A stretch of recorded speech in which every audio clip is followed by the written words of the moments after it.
Welcome, everyone. I will call the regular meeting of Council for May 11th, 2026 to order at 6 p.m. Councillor Hughes, adoption of the agenda, please. Yes, thank you, Mayor. Good evening, everybody. Moved by myself, Councillor Hughes, seconded by Councillor Hallerou, that the agenda for the 2011-2020.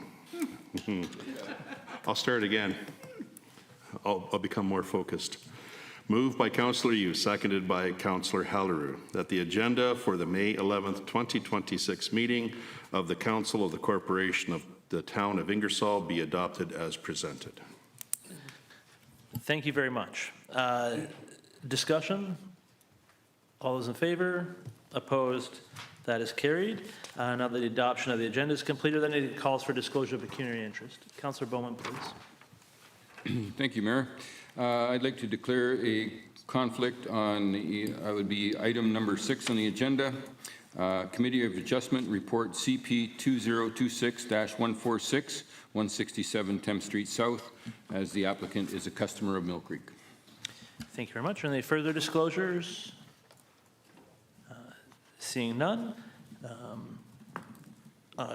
Consent agenda adoption. Councillor Hallerou, please. Yeah, thank you, Mayor. Moved by myself, Councillor Hallerou, seconded by Councillor Bowman, that the items contained in the May 11th, 2026 consent agenda be adopted as presented. Thank you very much. Discussion? All those in favor? Opposed? That is carried. All right, and that takes us down to our April 13th council minutes, please. Councillor Van Kouten-Bosens. Thank you, Mr. Mayor. Moved by myself, seconded by Deputy Mayor Wilson, that the minutes of the April 13th, 2026 regular meeting of council be adopted as presented. Discussion? All those in favor? Opposed? That is carried. Okay, takes us into Committee of Adjustment. Deputy Mayor Wilson, please. Moved by myself, seconded by Councillor Bowman, that the Council of the Corporation of the Town of Ingersoll go into a Committee of Adjustment meeting to consider the following minor variance applications. A01-26, 273 Kensington Avenue, applicant Michelle Kirwin and James Neely, and A03-25, 167 Thames Street South, applicant Forge Development Group, Inc. Thank you very much. Discussion? All those in favor? Opposed? That is carried. Okay, we'll get rid of this. Okay, we're now in Committee of Adjustment, and we will go into public meeting. I will now declare the Committee of Adjustment meeting to be open. The Committee of Adjustment is authorized to consider applications for minor variances from the Town of Ingersoll zoning bylaw under Section 45 of the Planning Act. This meeting is being constituted as a public meeting under the Section 45(6) of the Act for the purpose of receiving public input on the requested minor variance, which will be considered this evening by the planner and Committee of Adjustment before a decision on the application is made at a future meeting of the committee. We ask anyone in attendance of this meeting who wishes to receive committee's decision on the application being considered to sign the attendance record on the table outside the council chambers. Anyone attending virtually is to submit a written request to the town clerk, danielle.richard@ingersoll.ca. Does any of the members of the Committee of Adjustment have a conflict of interest on the applications being heard? We did hear one earlier. Is there any further?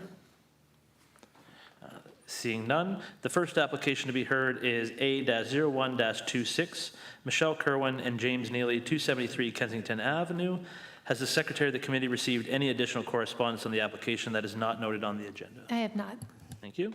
Now request the planner, Heather Sinclair, to provide an overview of the application and explanation of the requested minor variance, please. Thank you, Mr. Chair. Good evening.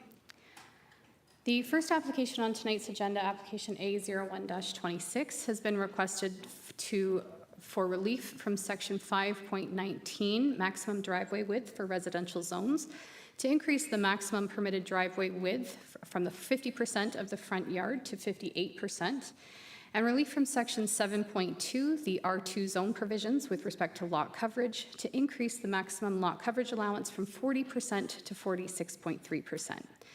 And this application for minor variance has been requested to facilitate the development of 2 semi-detached dwelling units on lands that have been conditionally approved for severance to permit each unit to be sold separately. It's proposed that the increase in lot coverage will apply to both the severed and the retained lands from the associated consent application. And the applicant has indicated that an additional residential unit, or an ARU, is proposed in the basement of each of the dwellings, and an increase to the maximum driveway width has been requested in order to provide the necessary parking area to accommodate that proposed ARU.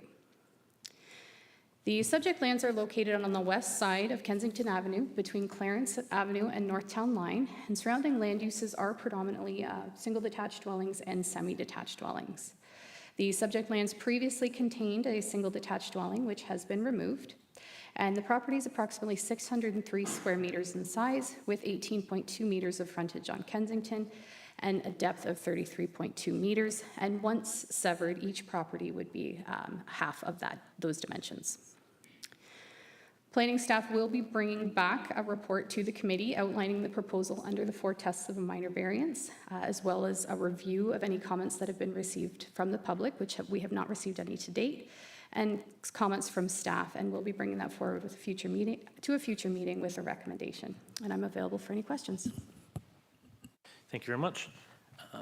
Does the applicant or the representative have any comments or anything to say concerning the application? If so, please come up to the lectern and just state your name for the record, please. And welcome. My name is Michelle Kirwin. I'm here with James, other partner.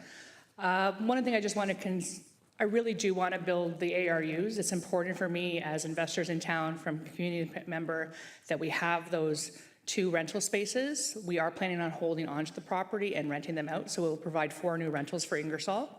I also understand that our lot coverage is slightly over the permitted use. However, it is still within all the appropriate setbacks, so we are not opposing on any of the other setbacks, but we want to build a bungalow that will allow a wider demographic of rentals, long-term rentals. People can stay in a property a little longer.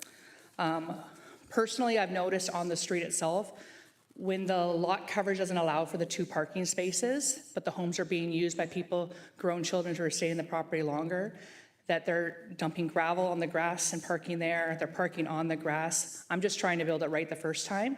I do plan on finishing the project, possibly having to live in it, depending on how much budget goes. But I just want you guys to take that consideration. I'm a local realtor, and I do born and raised in Oxford County, so I do want to be very proud of what we're building, but please consider that. That's it. Thank you very much. I will now open the meeting to comments from the public. This portion of the meeting provides the one opportunity for individuals to speak to the application and have their comments considered by the planner and committee of adjustment before the report and recommendation on the request for minor variance is brought forward at a subsequent meeting. Any person attending who wishes to provide comments in support or opposition to the application may do so now.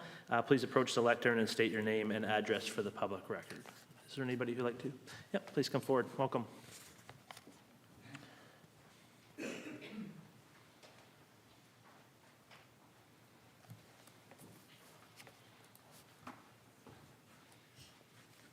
My name is Jeff Johnston. I'm from 271 Kensington Ave, the neighboring lot to this building. It's basically knowledge-based. My wife and I are here to, our thing is just for the dimensions to see, because making sure how it's going to affect for drainage, or just and how close to the property line it was going to go. That was the our main object, to make sure, because if it's going to be within the 4 feet of the property line, or just that was our basically knowledge base, to make sure that we could see and that it wasn't going to affect our drainage, which, again, I don't know how this lies, that 7% of what that's going to be for the width of the lot. That was our concern. Okay. Did you have any questions of the planner or anything like that? Or you can always contact the planner afterwards for information as well. Yeah, my question was, so I guess, yeah, sorry, I wasn't sure where to direct that to. Thank you. So how close to the property line will the 7%, like the 46.5% or whatever it is there?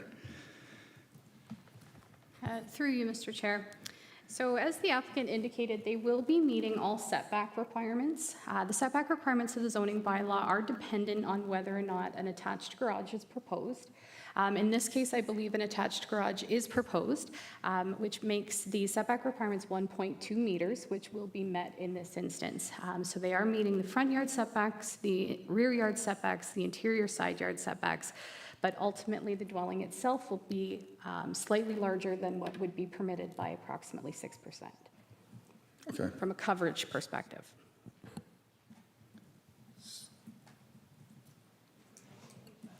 So, yeah, so my wife just asked, so in the bylaws, and then again, I apologize for not having the knowledge base here for it. I know with London for HVAC, whatever. So if there's something attached to the house, then there would be, like, if the air conditioner will be, let's say, at the rear or the front of the house, then so it doesn't, again, just so, again, with our windows, just it's knowing if the HVAC, if the air conditioner, for example, would be attached to the building at the side. That was one of my concerns. So. The zoning bylaw does permit an encroachment for HVAC equipment. Off the top of my head, I don't remember what that is, but I can certainly look into it and bring it back as part of the report. I don't know at this point where that HVAC equipment would be located, if it would be located in the rear yard or a side yard, but that's something that the applicant would be required to work out with at the building permit stage. Okay, I do believe we may be able to get an answer from the applicants. We're willing to work with the neighbors and position that properly. The ARU requires us to have 2 separate heating, so the upstairs will be gas with an AC unit, which we will position at the back of the property. The heat pump will be at the back corner, but we can make sure that it's, like, I'm willing to work with the neighbors. That's not a concern I have. Yeah, it will be a bungalow. It won't be towering over your house. But it's going to be a nice bungalow because I want my name on it. Sorry. To answer your question, the air conditioner will be at the back of the property, not Right. on the side. No, that's great. All right, sorry, I'm looking at my wife to make sure that there's nothing else that I need to state. Yeah,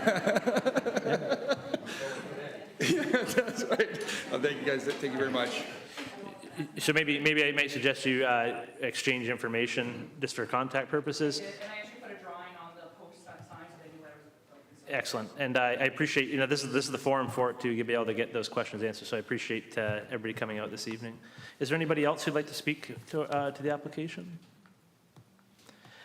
Thank you very much. Seeing none, I will turn it over to members of the committee adjustment now, the opportunity to ask any questions about the application. However, they may not offer any comment at this time. Member Hughes, please. Thank you, Chair. This is directed to Heather. The frontage of the property for each property is going to be 29.8 feet. That is, to me, very narrow.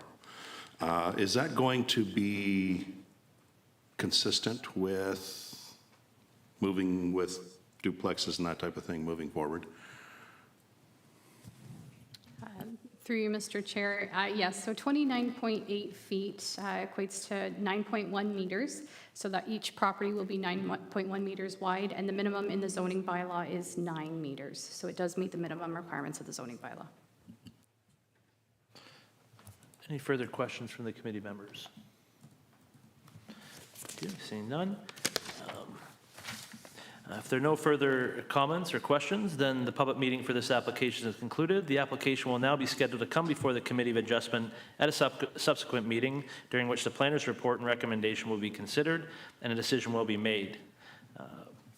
So then I will call upon Councillor Bowman, please, just to receive.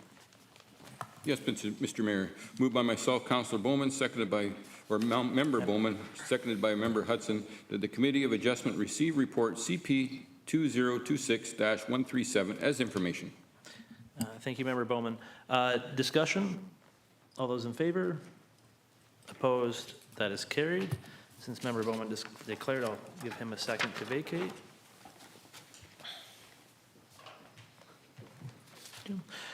The second application to be heard concerns A-03-25 Forge Development Group, Inc., 167 Thames Street South. Has the Secretary of the Committee received any additional correspondence on the application that is not noted on the agenda? I have not. Thank you. Now request Planner Heather Sinclair to provide an overview of the application and explanation of the requested minor variance, please. Thank you, Mr. Chair. The second application on tonight's agenda has been requested for relief from Table 10.2, which is the Central Commercial Zone provisions, to reduce the minimum required rear yard depth from 6 meters or 19.7 feet to 0 to facilitate a rear yard patio addition to an existing eating establishment. The subject lands are located on the east side of Thames Street South, located south of King Street East, and contain an existing eating establishment known as Scotch and Ponder with an upper level residential dwelling unit. The applicant is looking to construct a rear yard patio over the entire extent of the rear yard on the subject lands for their patrons. The subject property is approximately 184 square meters or 1,989 square feet in size, and is located within the Upper Thames River Conservation Authority's regulation limit and has been identified as erosion hazard lands and significant valley lands. And this is due to the proximity to the tributary of Halls Creek, which is located to the immediate east of the property. The applicant has submitted a letter from a geotechnical engineer which assessed the potential impact of the proposed patio on the stability of the existing culvert structure along the watercourse.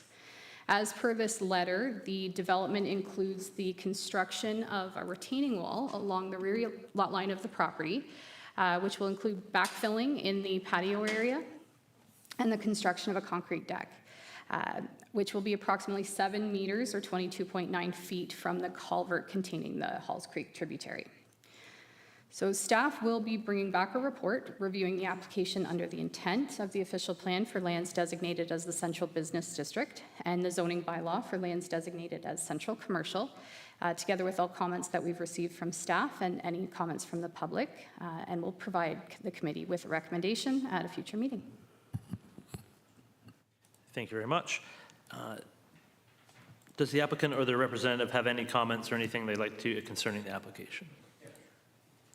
Welcome.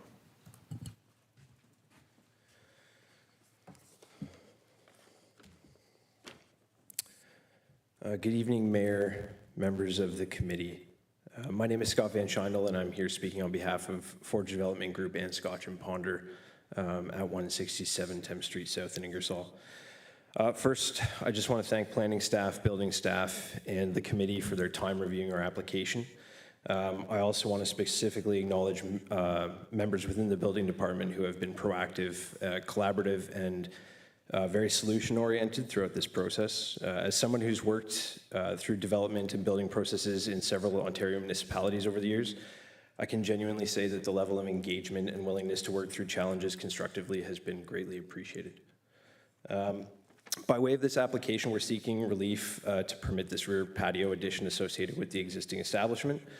The area for the proposed patio is currently vacant and underutilized rear yard space, and it's enclosed by the adjacent downtown buildings around it. Our goal is to transform what is effectively an inactive area into a productive and attractive outdoor hospitality space that contributes positively to the downtown environment, where I note that street-facing patios, private non-street-facing patios are in short supply. As outlined in the report, Scotch and Ponder is an existing downtown business operating within the central commercial area where eating establishments and patios are contemplated and supported uses. Our intent with the patio is to continue investing in the downtown core by improving customer experience, increasing seasonal seating capacity, and supporting additional tourism and event activity in downtown Ingersoll. We are proud to have recently received the Tourism Innovation Grant through Community Futures Oxford in partnership with Tourism Oxford and the Rural Oxford Economic Development in support of our outdoor tasting experience initiative, which is associated with this patio project. The intent of that initiative is to help strengthen the tourism experiences and encourage visitation within the region, and we believe this project aligns strongly within those goals. We remain committed to working collaboratively with planning staff, the town, and the UTRCA to address any remaining technical requirements to support the approvals. With that in mind, we would certainly appreciate any efforts that can be made to help move the application forward as effectively as possible. While we understand there are still some technical requirements and obligations that need to be addressed on our end as part of the process, my impression is that those outstanding items can be addressed, and we will be successful in in addressing those concerns. We appreciate the opportunity to appear before committee this evening and look forward to continuing to move the application forward. Thank you. Thank you very much. I will now open the meeting to comments from the public. This portion of the meeting provides the one opportunity for individuals to speak to the application and have their comments considered by the planner and committee of adjustment before the report and recommendation on the requested minor variance is brought forward at a subsequent meeting. Any person attending who wishes to provide comments in support or opposition to the application may do so now. Please approach the lectern and state your name and address for the public record. Is there anybody who'd like to speak to this application? Seeing none, members of the Committee of Adjustment now have the opportunity to ask any questions about the application. However, they may not offer any comments at this time. Questions from the committee? Seeing none, if there are no further comments or questions, then the public meeting for this application is concluded. The application will now be scheduled to come before Committee of Adjustment at a subsequent meeting, during which the planner's report and recommendation will be considered and decision will be made. And then I will call upon Member Hudson for a motion to receive, please. Thank you, Mayor. Moved by myself, seconded by Member Hughes, that the Committee of Adjustment receive report CP 2026-146 as information. Thank you very much. Discussion? All those in favor? Opposed? That is carried. Thank you. Member Hughes, please, to rise from the Committee of Adjustment, please. Thank you, Mayor. Moved by myself, Member Hughes, seconded by Member Hallerue, that this Committee of Adjustment meeting now be adjourned and that the May 11th, 2026 regular meeting of council come back into order. Thank you. Discussion? All those in favor? Opposed? That is carried. And we are now back. Okay.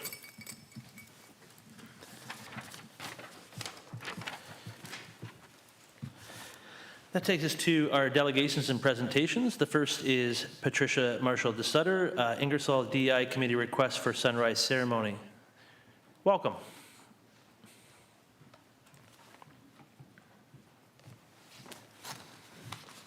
Bonjour, and everybody. It's deeply appreciated to be back in council and see everyone's face. I'm here to address you all as the chair of the DEI Committee, a resident of Ingersoll, and an Indigenous mother. In my reconnection journey, I've learned the term two-eyed seeing, which is the practice of balancing the strengths of Indigenous knowledge with the strengths of Western systems. Using both eyes, I see how far we've come, from those first hearts in store windows to that first march in 2021, from the installations of the crosswalks to participating in learning opportunities and our annual marches. It has been a beautiful path we've walked together. However, through the same lens, I also see systemic barriers and gaps that keep us from meaningfully addressing reconciliation. Sorry. Those symbols were the necessary foundation, but alas, symbols alone do not fulfill a municipality's responsibility. Tonight, we must move away from performative action and move into the heart of our community. Tonight, we move from symbolic support to reconciliation. I want to be candid with you. For years, the labors of organizing these moments, the logistics, the funding, and emotional weight, has rested almost entirely on grassroots organizers and Indigenous community members. Before we reached this point of public marches, our teachings were carried in secret for generations due to harmful legislation meant to erase us as a people. Carrying that history today while leading the charge of visibility in our community and navigating the ongoing impacts of a colonial legacy, all while raising a family, has led to deep burnout for me and many others like me. To be truly informative and honest, I must point out that even my presence here tonight represents a systemic obstacle towards reconciliation. I've stepped away from a family celebration for my husband's birthday to be at this podium because I'm afraid that if I don't stand here to advocate for this work, this will continue to fall on the backs of those who have been harmed by the system. My ancestors taught me the principle of 7 generations, that every decision we make today must benefit the children in the future. Reconciliation cannot be sustainable if it depends on the exhausted energy of a few. It is time for the town to host the community, ensuring this work lives long after we are gone. I don't know why I can't breathe right now, but I'm so anxious. Oh, goodness. Whew. This request is not about a party in the park. It's about public safety and restorative justice. The right to ceremony. Under UNDRIP Articles 11 and 12, Indigenous peoples have the inherent right to practice spiritual traditions. Ceremony is a proven protective factor, with access to cultural connection directly lessening the occurrence and systemic impact of violence and aids in long-term healing. Addressing the epidemic, which we have now known as gender-based violence in our area, has been deemed an epidemic. Creating municipally backed, dignified spaces for ceremony is a tangible way to fulfill the MMIWG final report's calls for justice, the TRC calls to action, and the county's safe and well-being DEI priorities. Tonight's proposal isn't a request for something extra. It's the practical application of the international and national commitments this town has already signed. Transitioning to a municipally led ceremony is quite simply a matter of human rights. I've been informed of concern regarding staff time and initial budgets. Historically, budgets and bylaws have been the tools used to exclude Indigenous people from public life. They've also been used to erase and suppress us. We cannot continue to use those same tools as an excuse to delay reconciliation today. Council routinely grants variances for economic or social development. Tonight, we're simply asking for a variance for cultural safety and human rights. By handling the red tape, you provide clear direction to staff and create a living classroom for our community. This allows Indigenous families to show up and simply be, to heal and reconnect without the exhaustion of acting as unpaid architects for the town's DEI goals. We are not treading on an untested path. Neighbors like Stratford and St. Thomas have already transitioned to municipally led initiatives. Ingersoll has the opportunity tonight to join these leaders and bring that regional standard of excellence home to our residents. We are honored to propose that this ceremony be led by Elder Mary Lou Smoke. Mary Lou and her late husband, Dan Ba, have been the heartbeat of this region for decades when it comes to reconciliation. It is only right that Ingersoll receives her with the dignity she reserves. To be clear on the specifics of this partnership and the mitigation of staff labor. The expertise, the ceremony is fully led and managed by Elder Mary Lou. The labor of the event, the setup, the firekeeping, and the cultural safety is provided by her team of helpers. The financials, we are requesting a $500 honorarium for Mary Lou, which is already within the DEI committee budget. And logistical host role, we're asking that the town provide the vessel, coordination for a controlled cultural exception for the Sacred Fire, basic waste management, and promotion through town channels. By approving this tonight, Council provides clear direction to staff, ensuring this work doesn't stall due to administrative vacancies. Ultimately, I'm asking Council to approve the DEI Committee's request for the town to host the June 22nd sunrise ceremony, providing the logistical support and honorarium as outlined. The summer solstice represents the peak of life and energy. Gathering together at dawn on June 22nd at the Cheese Museum Park is a collective way of waking up together to a new day of shared understanding. By recognizing National Indigenous Peoples Day through this ceremony, we honor the resilience, beauty, and the history of the First Nations, Inuit, and Métis peoples who have shaped this land since time immemorial. A yes tonight creates a wave of healing that honors the 7 generations. It gives future generations of Ingersoll residents something to be proud of, a town that didn't just give permission but took responsibility. Let's show that in Ingersoll, the work of reconciliation is a shared burden led by the town itself. Chimigwachin, thank you. And I'm sorry for the out of breath. The baby keeps kicking me in the lungs the entire time I'm trying to talk to you. So I'm sorry. No apology needed. Sam is here to answer questions also if there are any. Well, I think the first thing is happy birthday. Hey everyone, my name is Samantha Little, so I'm also on the DEI committee as vice chair, I believe it is. But I am happy to answer any of the logistical questions that you guys may have relating to the delegation. Okay. So just as a reminder to council, there is correspondence later further on in the agenda that we'll probably be considering under it. So if there's any questions for the delegation on getting any answers needed from that perspective, now is the time. Seeing none, thank you very much. Thank you very much. Thanks so much, guys. Miigwech.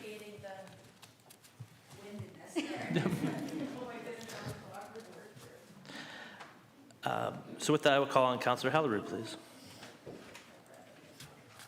Yes, thank you, Mayor. If I may, I just want to say thank you for that presentation. Regardless of how it was delivered, it was passionate, it was from the right space, and I thank you. So with that, moved by myself, Councillor Hallerue, seconded by Councillor Bowman, that the Council of the Corporation of the Town of Ingersoll receive Ingersoll's DEI Committee's request for sunrise ceremony support as information.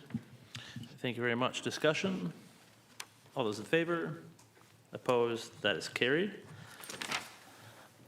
And that takes us to our next delegation, or presentation, sorry, from Megan Carey, RC Strategies, ICE Allocation Policy. And I believe Megan's joining us from online this evening. Thank you, Mayor, Council, and Administration for having me join your meeting this evening and providing you an update on the work that we've been completing with your administration in terms of a review of your ICE allocation policy. Before I get started, my name is Megan Carey. I am a partner in a firm called RC Strategies. So we're based in Edmonton, Alberta. Our head office is here, but we do work all across Canada from coast to coast to coast. I lead our East Coast work as well as working on projects here in Alberta. I have the pleasure of splitting my time between Nova Scotia and Alberta. And primarily working in municipal strategic planning. Our firm is completely dedicated to recreation, parks, and trails. We're certainly one of the only firms in Canada who have that opportunity to purely specialize within the parks and recreation field, which makes us passionate and dedicated to this sector, and as well allows us to bring that expertise to our projects and understanding of leading practices, not only across Canada, but through our partners internationally as well. Just to anchor this presentation, so the overall objectives of this policy was to complete an evaluation of your current ICE allocation policy. So I worked with your administration to complete an analysis of the current structure of your ICE allocation policy, bringing to that a lens of understanding leading practices that are within the recreation sector related to allocations, most specifically ICE, but drew broadly as well to other amenities and facilities within the recreation portfolio as to where we could draw on good practices to help inform this evaluation.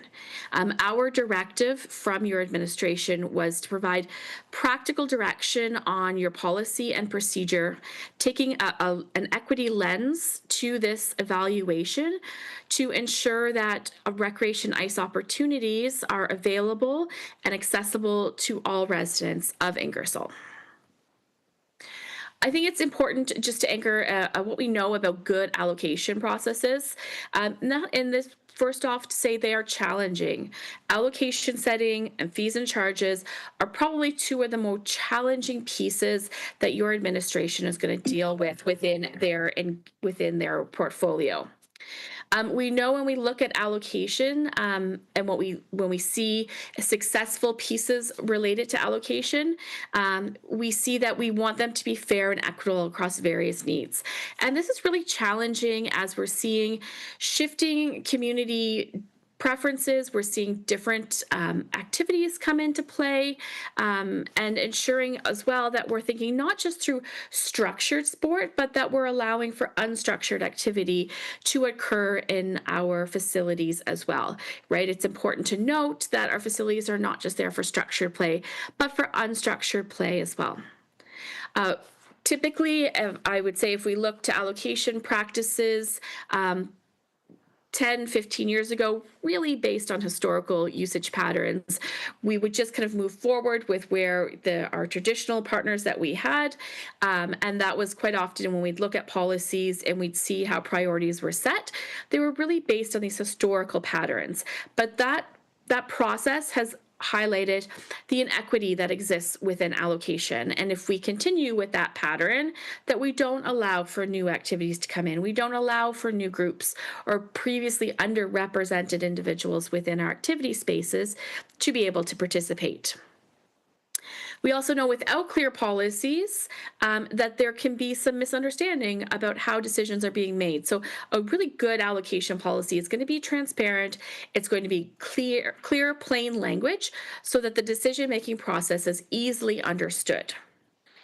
And of course, we want an allocation process that's going to optimize our facility usage. So these are public facilities. They are often huge investments for our municipalities, and we want to make sure that we're getting the most out of that investment. And therefore, having a policy that sets out a pathway as to how that facility is going to be used and used in an optimal and efficient way is very important. Certainly, looking at current or recently developed allocation processes, we're seeing anchoring in principles and values that really focus on meeting the needs of the entire community, where we're focusing on prioritizing our residents to ensure that they get access into our facilities and spaces. And that we're recognizing that we do have changing demographics and that there may be different types of activities that are coming forward that need spaces within our facilities and that preferences are changing. And so ensuring that we have an allocation policy that is adaptable and flexible to accommodate those changing preferences that we're seeing arising. And I touched on this earlier, but also recognizing the importance of promoting lifelong participation is certainly something that's important to have anchored within our allocation policies. So we can ensure that, well, we know that youth participation is really important, and we want to instill that healthy, active lifestyle and protecting youth participation within our facilities.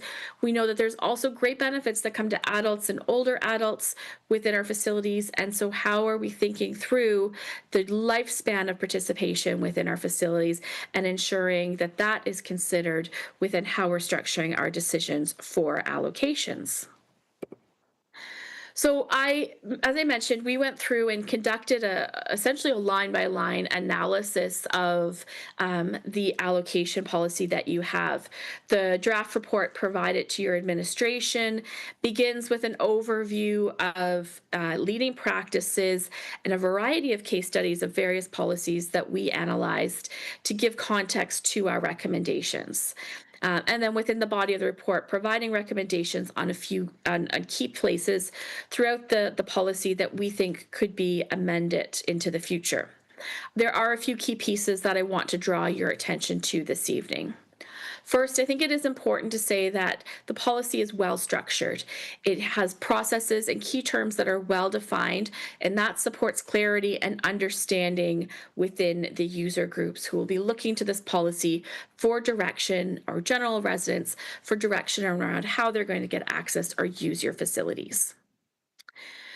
Within the purpose of the policy, and that is well stated, we think that adding in the addition of guiding principles would be a beneficial addition to help support decision makers. It's going to signal the intent of council and of administration as to how we want our facilities to be used and by whom. And by setting out clear guiding principles, that helps as an anchor and uses and setting out a similar language to help communicate as to why decisions are being made. Currently within the policy, there's significant weight to historical precedent, and that's really important. We want to respect those relationships that we have, our tenured organizations who provide important opportunities to our community. However, when we look at how we might want to structure this moving into the future, retaining that as but one element to a broader decision-making framework, we believe would be important. So we want to take into consideration and recognize the groups who have been good stewards of our facilities, but we also want to make sure that we're allowing space for emerging groups, emerging activities as well to get access. Certainly that takes to the next point of defining within the policy an equitable distribution of prime time. So I'd say a really key shift that we do see within policies that have been recently developed or amended is being really explicit about that distribution of prime time when excess demand occurs.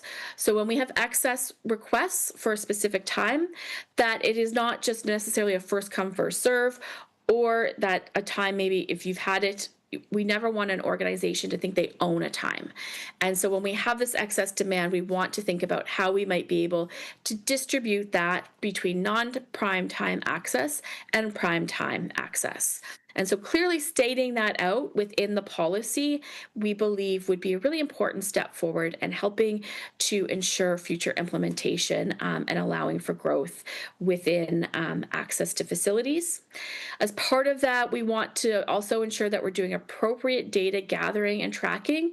So we want to make sure that when we do have organizations who have requested time and are allowed that time, that they are making use of the facility.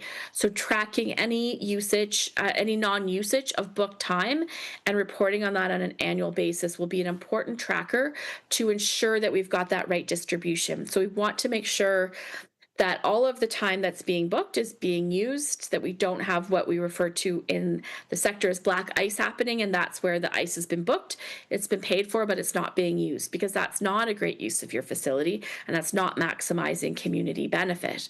And so reporting on that can help us ensure that we've got that right alignment of activity and space and demand happening. The last piece that I want to flag with you, and of course there is quite a bit more in our initial report there, but the last significant piece is around establishing a conflict resolution process. So when there is excess demand and when a resolution cannot be found, initially, that we should have a clear process within the policy about how we're going to approach that. That's going to be helpful for your staff and ensuring that they have a clear process laid out and that there's continuity in that year after year. And it's also beneficial for your user groups because they understand what their process is if there is an issue and they do need to seek further resolution when a specific time may not be offered, or if they feel that maybe their application was not appropriately considered. So that at a high level is our key recommendations that we have laid out to further and apply an equity lens to your ICE allocation policy. In terms of this process and next steps, we'll be completing the report and delivering that to your administration. That will provide them with a roadmap to consider moving forward through next iterations of the policy. A significant recommendation of ours, which certainly does align with the best practices that have been outlined by Sport Canada, and that's the importance of engaging ICE users within policy revisions. So wanting to not just obviously hosting kind of scheduling meetings and bringing them in as ICE users to think about how we're laying out our schedule for the year, but specifically when we're going through a policy revision and looking at maybe changing some of the pieces within the policy, that it's really important that we engage those ICE users so they understand and have an opportunity really to learn from the process, to hear the voices of others, and create a level of understanding across all of your ICE users. From our experience in completing similar processes, it's a very important piece to bring your user groups on early within the process and keep them engaged throughout policy revisions. So I thank you for your time here this evening, and certainly happy to answer any questions that you might have. Thank you very much, Megan. I will open the floor up to council for questions.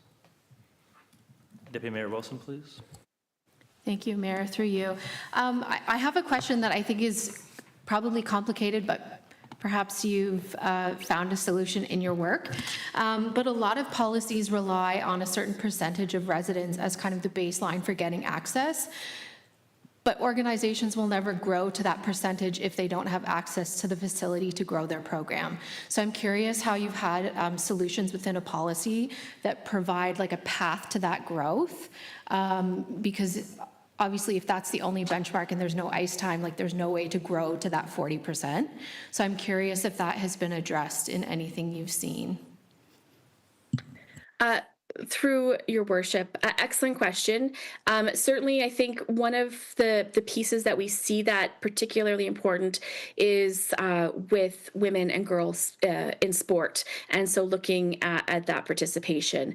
And so I think when we've got underserviced populations who maybe traditionally have been not as included within the process, that there's certain considerations or amendments within the policy that take that into consideration. And so having a lower standard of residency requirements for when we're trying to improve equity and provide opportunity to previously underrepresented populations is an important piece.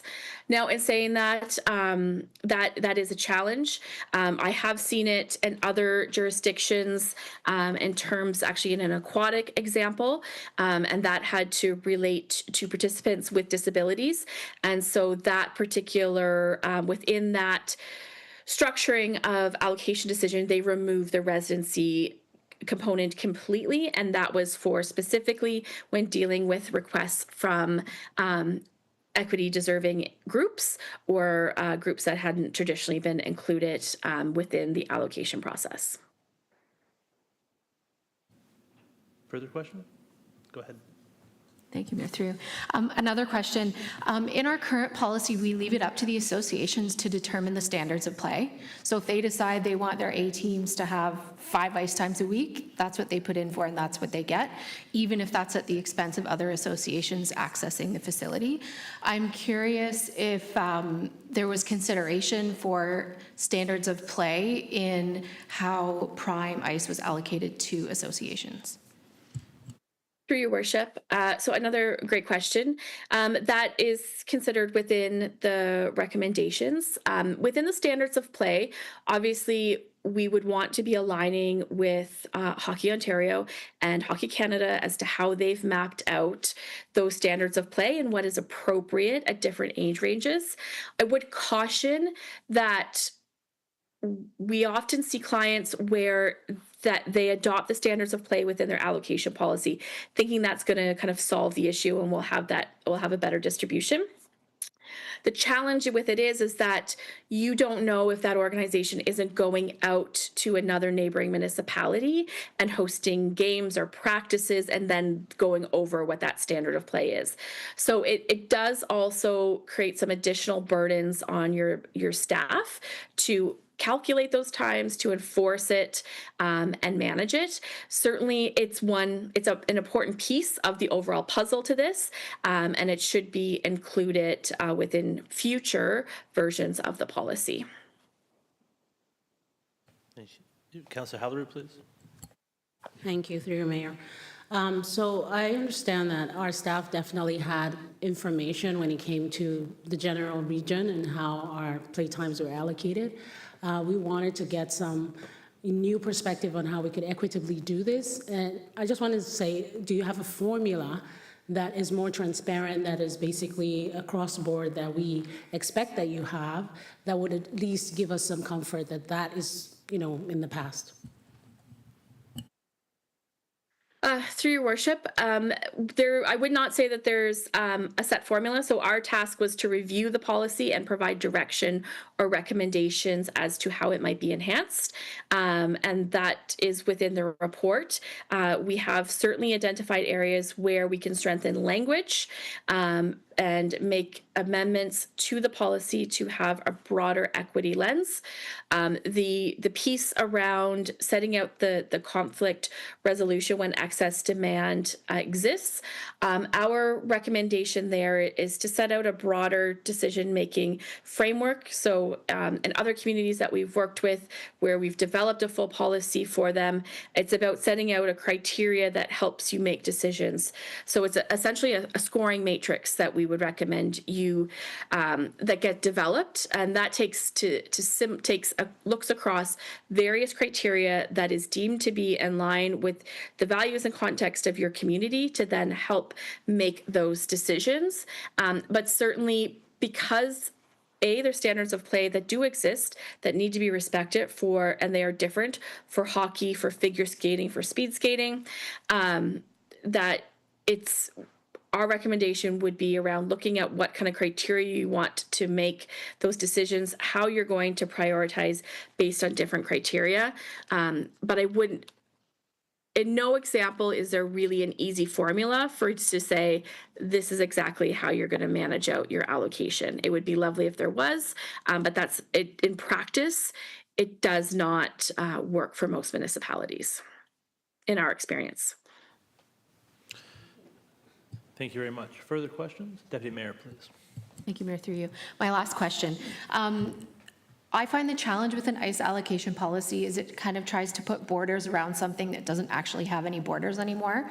Most sports are played fairly regionally, and we are in a community with all different kinds of facilities. So people are often traveling to different communities for different sports. And I don't just mean hockey, although that's certainly the one we're discussing here.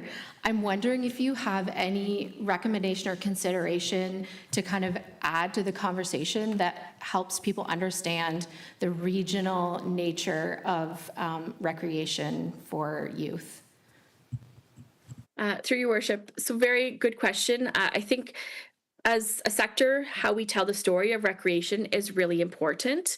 Often when we engage in these conversations, always rely and highlight the fact that as you've just articulated, your residents do not see borders when they're looking for recreation opportunities. And therefore, that it really does create a challenge, or it's at conflict when we start to talk about the fiscal side of this, when we start to think about, well, it's, set tax dollars are going in to fund a specific facility, or they're going to contribute to the operations of it. And so what I would say is, well, you're going to have residents from other communities come into Ingersoll to use your facilities and participate. Your residents are also going to other communities as well and participating and getting benefits from those facilities and programs. And so having that mindset, which I think is actually bigger than this ICE allocation piece, around the regional nature of recreation and how we're stronger when we look at it from a regional perspective. I know that there's quite a bit of work that's going on with the Ontario Recreation Association around that and that education piece, but I think that would be something excellent for your administration to leverage.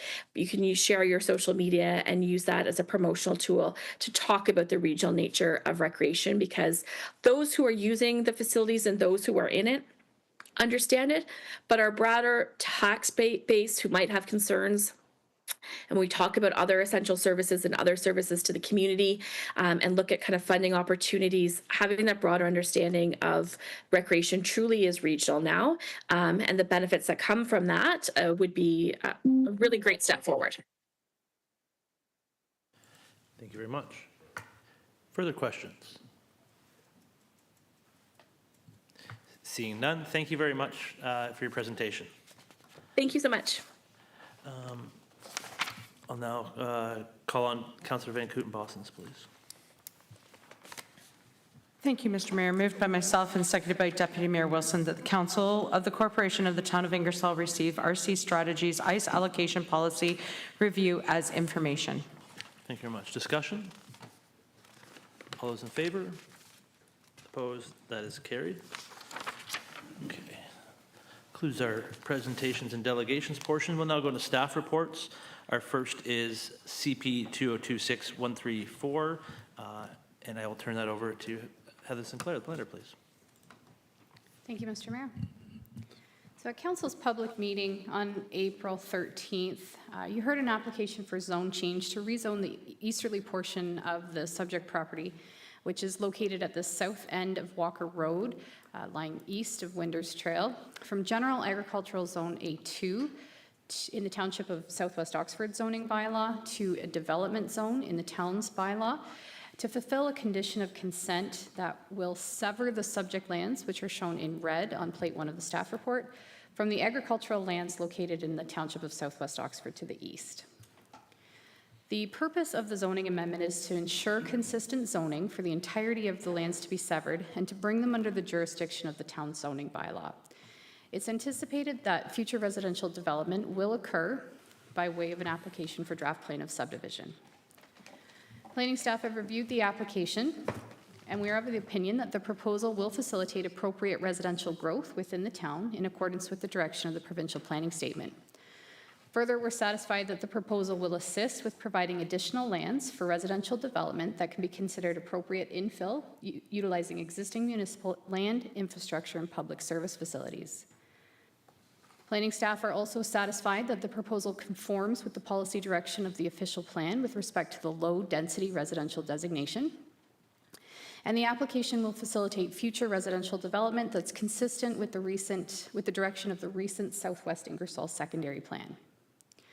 The proposed D zoning essentially functions as a restrictive zoning until such time as a detailed development application can be reviewed. And as such, before any development would occur on the subject lands, additional planning approvals would be required, including a future rezoning and a draft plan of subdivision. No comments from the public were received as part of the application, and no comments of concern were received from staff. However, it is noted that the Township of Southwest Oxford did indicate that they would need to be consulted on future drainage considerations at the time of detailed development review. So overall, staff are of the opinion that the requested zone change to fulfill a condition of consent is appropriate at this time to sever the subject lands from the farmlands located in the Township of Southwest Oxford to facilitate future residential development, and we're recommending in support of the application, and we have prepared a bylaw for Council's consideration. Thank you. Thank you very much. Questions of the report from Council? Seeing none, I will turn to Deputy Mayor Wilson, please. Moved by myself, seconded by Councillor Bowman, that the Council of the Corporation of the Town of Ingersoll receive Planning Report CP 2026-134 as information, and that the Council of the Corporation of the Town of Ingersoll approve the zone change application submitted by Alice Ann Farm Limited for the lands described as Part Lots 17 to 18, Concession 1, West Oxford, to rezone the subject lands from General Agriculture Zone A2 to Development Zone D to fulfill a condition of consent from file number B25-37-4. Thank you very much. Discussion? All those in favor? Opposed? That is carried. Our next report, C-019-26. Would you like me to send that to your clerks? Okay, Ms. Seal, clerks, please. Thank you. This report is intended to advise council that transition to less waste has, as of this year, advised the town that due to volunteer capacity constraints, they can no longer administer the community garden program for the 2026 planting season. Just a little bit of background: since 2022, transition to less waste, with the support of the Kiwanis Club, has overseen the operation of the community garden. To ensure that the program continues without interruption, staff are proposing that the town assume responsibility for plot allocation for the 2026 season. And we've linked the application form and waiver developed by the Clerk's Department in support of community services to the staff report in front of council. Community services will continue to provide water service and green bins at the site, and the anticipated impact on staff resources is expected to be minimal. If approved by council, plots will be assigned by the end of May to allow gardeners to begin planting, and staff plan to monitor both the administrative workload and community interest in the program, and will report back to council in 2027. Thank you very much. Questions from council on the report? Councillor Hallery, please. Thank you, through you. Just wondering, are we going to have a formula to have people, how are we going to be able to allocate this land accordingly without people having, if, say, you have more people than plots available? Through the chair to Councillor Halleru, historically, they have not had more demand than plots, so we anticipate the plots should be sufficient. Essentially, it'll be, once it's advertised, first come, first served basis, and then if we do have higher demand, they can look at expanding or creating smaller plots. You'll see, if you saw the application form, there's plots of varying sizes, and I know, speaking to the director of parks there, they have some ideas for next year, but they just didn't have time to implement. So this is kind of a testing year for us to see how it goes. Yeah, that's why I wanted to clarify, because it's good to know first come, first served, so there's no, okay, thank you. Any further questions of the report? Seeing none, I'll call on Councillor Bowman, please. Thank you, Mr. Mayor. Moved by myself, Councillor Bowman, seconded by Councillor Hudson, that report C-019-26 be received by Council of the Corporation of the Town of Ingersoll as information, and that Council approve the continuation of the Ingersoll Community Garden Program at the corner of Charles Street and Wanham Street South for the 2026 planting season, with staff administering plot allocation. Thank you very much. Discussion. I'm glad to see this continue. You know, we do have rural roots here, and you know, some people don't have room for gardens, but as things get more expensive, it gives an option for people to do that. And I certainly thank Kiwanis and the Traditionless Waste for all the spearheading that and making that happen. So, but it's something hopefully people will take advantage of, and it may not be cheaper in the end, but there's nothing like a nice fresh tomato, right? So, further discussion? All those in favor? Opposed? That's carried. And that takes us to our next report, which is, again, with the Clerk's Department, C-020-26. Please. Thank you. So as you all know, the province has been very busy. So this report, provides Council with a high-level overview of recent provincial legislative changes under Bill 97, proposed changes under Bill 98, as well as an update on the proposed Canada-Ontario partnership to build under the federal Build Communities Strong Fund. So per the report, as Council is aware, Bill 97 has received royal assent, that was just recently, and includes several amendments with operational implications for municipalities, particularly here in Ingersoll with the Clerk's Department. The most significant changes from an administrative perspective are the amendments to the Municipal Freedom of Information and Protection of Privacy Act, in short form MFIPA, which introduced new privacy-related requirements, including mandatory privacy breach reporting, privacy impact assessments, and expanded oversight by the Information and Privacy Commissioner. While these changes will create additional administrative responsibilities for the Clerk's Department and more broadly the corporation, staff are generally supportive of the direction of the amendments as they strengthen privacy protections and modernize the legislation. Staff have already begun preparing for implementation, including the development of a corporate-wide privacy impact assessment tool as developed by the Records and Licensing Coordinator, who's with us here this evening.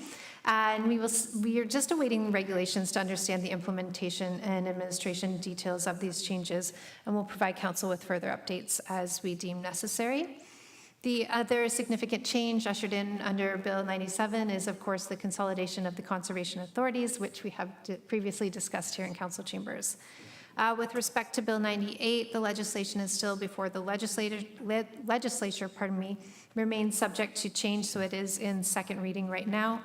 The report focuses on the provisions most relevant to the town, particularly proposed amendments related to planning, development charges, zoning, parkland dedication, and site plan control. Of particular note are the proposed changes to parkland dedication rules, which would quite significantly limit municipal discretion in determining whether proposed lands are viable and suitable for park purposes. The report also notes proposed restrictions on municipal authority related to EV charging infrastructure and sustainable design requirements. And finally, the one that has been a hot topic, the report provides an overview of the newly announced Canada-Ontario partnership to build. So the program is not legislated. It's potentially significant from a municipal finance and growth management perspective because access to infrastructure funding may be linked to voluntary reduction in development charges. So this is something that we are watching closely. At this stage, many key details remain unknown. The province is working with AMO to develop a framework, but we just don't know eligibility criteria, funding formulas, and how the program would apply within a two-tier system like ours here in Oxford County. So we'll continue to monitor for developments and we'll coordinate with county staff as more information becomes available. But at this time, we do not have that information. And we will bring forward a future report to Council once we have a better understanding of access to that funding and what that would look like for the town. And I know Irina can speak to that if she so chooses. But that is the lengthy report in a nutshell. Happy to answer any questions if Council has. Thank you very much. Questions from Council on the report?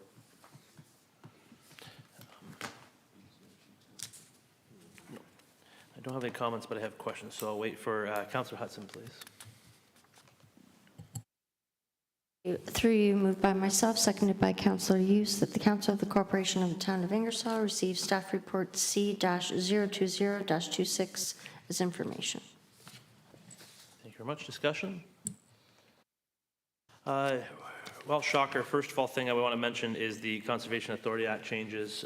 Certainly, as the chair of UTRCA, we're dealing with that on a daily basis. I have another meeting with the province tomorrow. All chairs do, to try to get a further update. But that's going to be a significant change across, and we still don't know exactly what that means besides what was in the budget change to try to facilitate that transition process.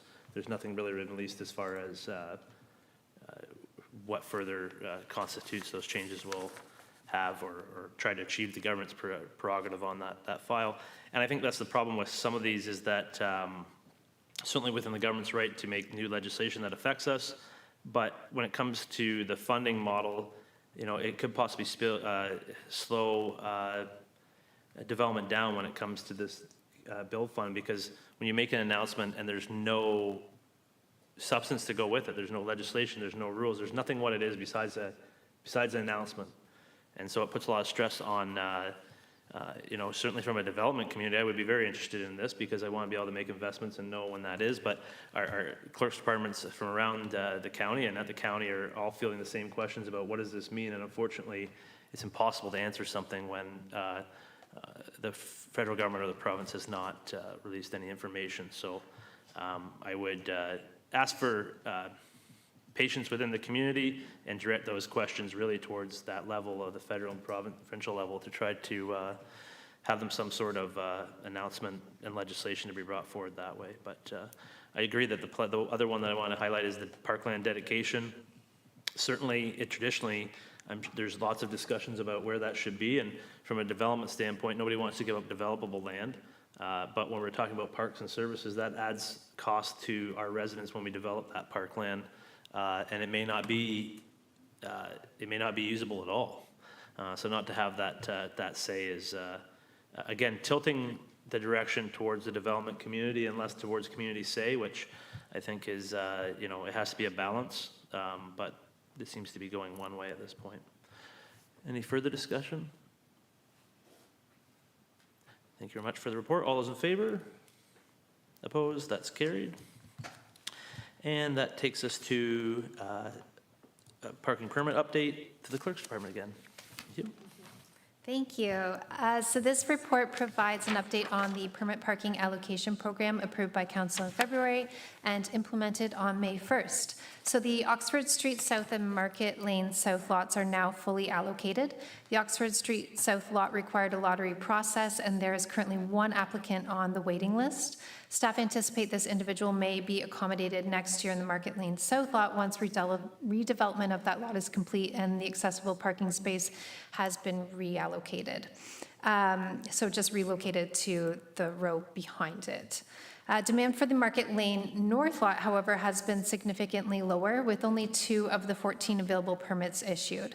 As a result, and through the staff report, staff are recommending that the number of designated permit spaces in that lot be reduced from 14 to 3, which aligns with the current signage configuration of the 1 permit sign per 3 spaces that's currently in the lot. This would accommodate the 2 existing permit holders while maintaining capacity for 1 additional permit holder and returning 11 spaces to the general public. Staff are also recommending a signage update to the Oxford Street South lot. This lot is largely unused on weekends, with the exception of the northernmost row where permit holders have been directed to park. Accordingly, staff propose that the lot generally be designated as permit only Monday to Friday, while the northernmost row remain permit only 7 days a week to protect access for overnight and daytime permit holders. We do have several of whom who have requested daytime and overnight, so use that lot consistently. Overall, staff have not received any complaints since the permit parking program came into effect on May 1st. As anticipated, when permits became available, several existing permit holders in the Oxford Street South lot requested transfers to the Market Lane South lot, thereby freeing up some additional spaces for applicants who had been previously unable to attain a permit. With only 1 individual currently on the waiting list, staff are satisfied and of the opinion that on the whole, the permit parking program is sufficiently meeting demand and remains consistent with the consultant's recommendations to establish additional permit spaces in the Market Lane lot. I do say that with a caveat because parking is not a fine science, and we're finding that it is difficult to accommodate everybody and satisfy everybody. We are trying to do our best. It has been a learning curve for the clerk's department to establish a process and procedure that really satisfies all the stakeholder needs that sometimes can vary quite greatly, while also ensuring that the program is manageable for staff. We don't have a huge staffing complement in the clerk's department, so trying to make it a tenable solution for everybody. We will continue to monitor the program and collect feedback, and we'll provide council with a comprehensive review following the one-year trial period, or sooner if necessary, and happy to answer questions. Thank you very much. Questions of the report? Seeing none, Councillor Hughes, please. Thank you, Mayor. Moved by myself, Councillor Hughes, seconded by Councillor Hallerud, that the Council of the Corporation of the Town of Ingersoll receive staff report C-021-26 as information, and that the Council approves the reduction of designated permit parking spaces in the Market Lane North lot adjacent to Oxford Street from 14 spaces to 3 spaces. And further, that the remaining 11 spaces be returned to general public parking. And further, that council approves the signage in the Oxford Street South parking lot being updated to designate the lot as permit parking only, Monday to Friday, except as otherwise signed. And further, that council approves the northmost row of the Oxford Street South parking lot be designated as permit parking only, Monday to Sunday.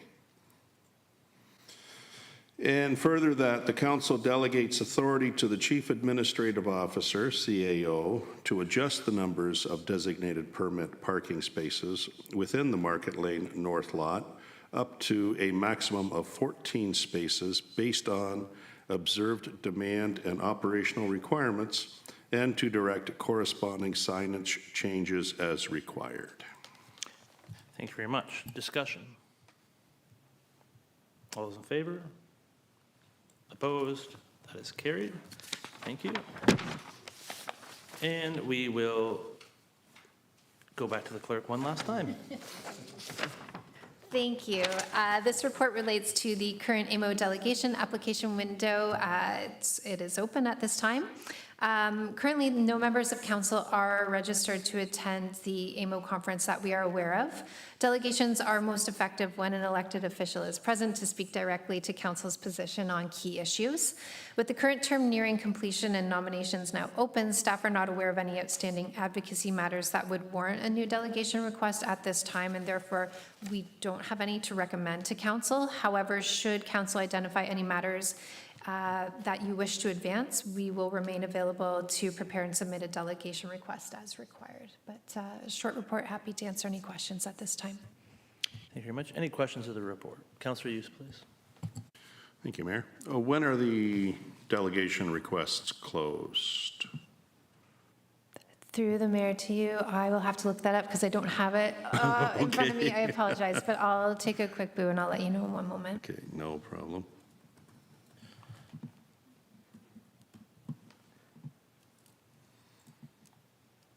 And while you're looking for that, I'll just say, should we look at possibly Minister of Sport again in regards to the MERC funding? So the answer, I guess, is the May 21st. Correct. But I would say that we could probably have some approach meetings with that ministry outside of AMO. Seeing how we did approach them earlier, and so part of that request was to have further communication. So I think that would be warranted through pursuing those meetings that way. Okay, fair. Thank you. Any further questions? Councillor Hallerud, then, please. Thank you. Moved by myself, Councillor Hallerud, seconded by Councillor Becker and Bossons, that the Council of the Corporation of the Town of Ingersoll receive staff report C-022-26 as information.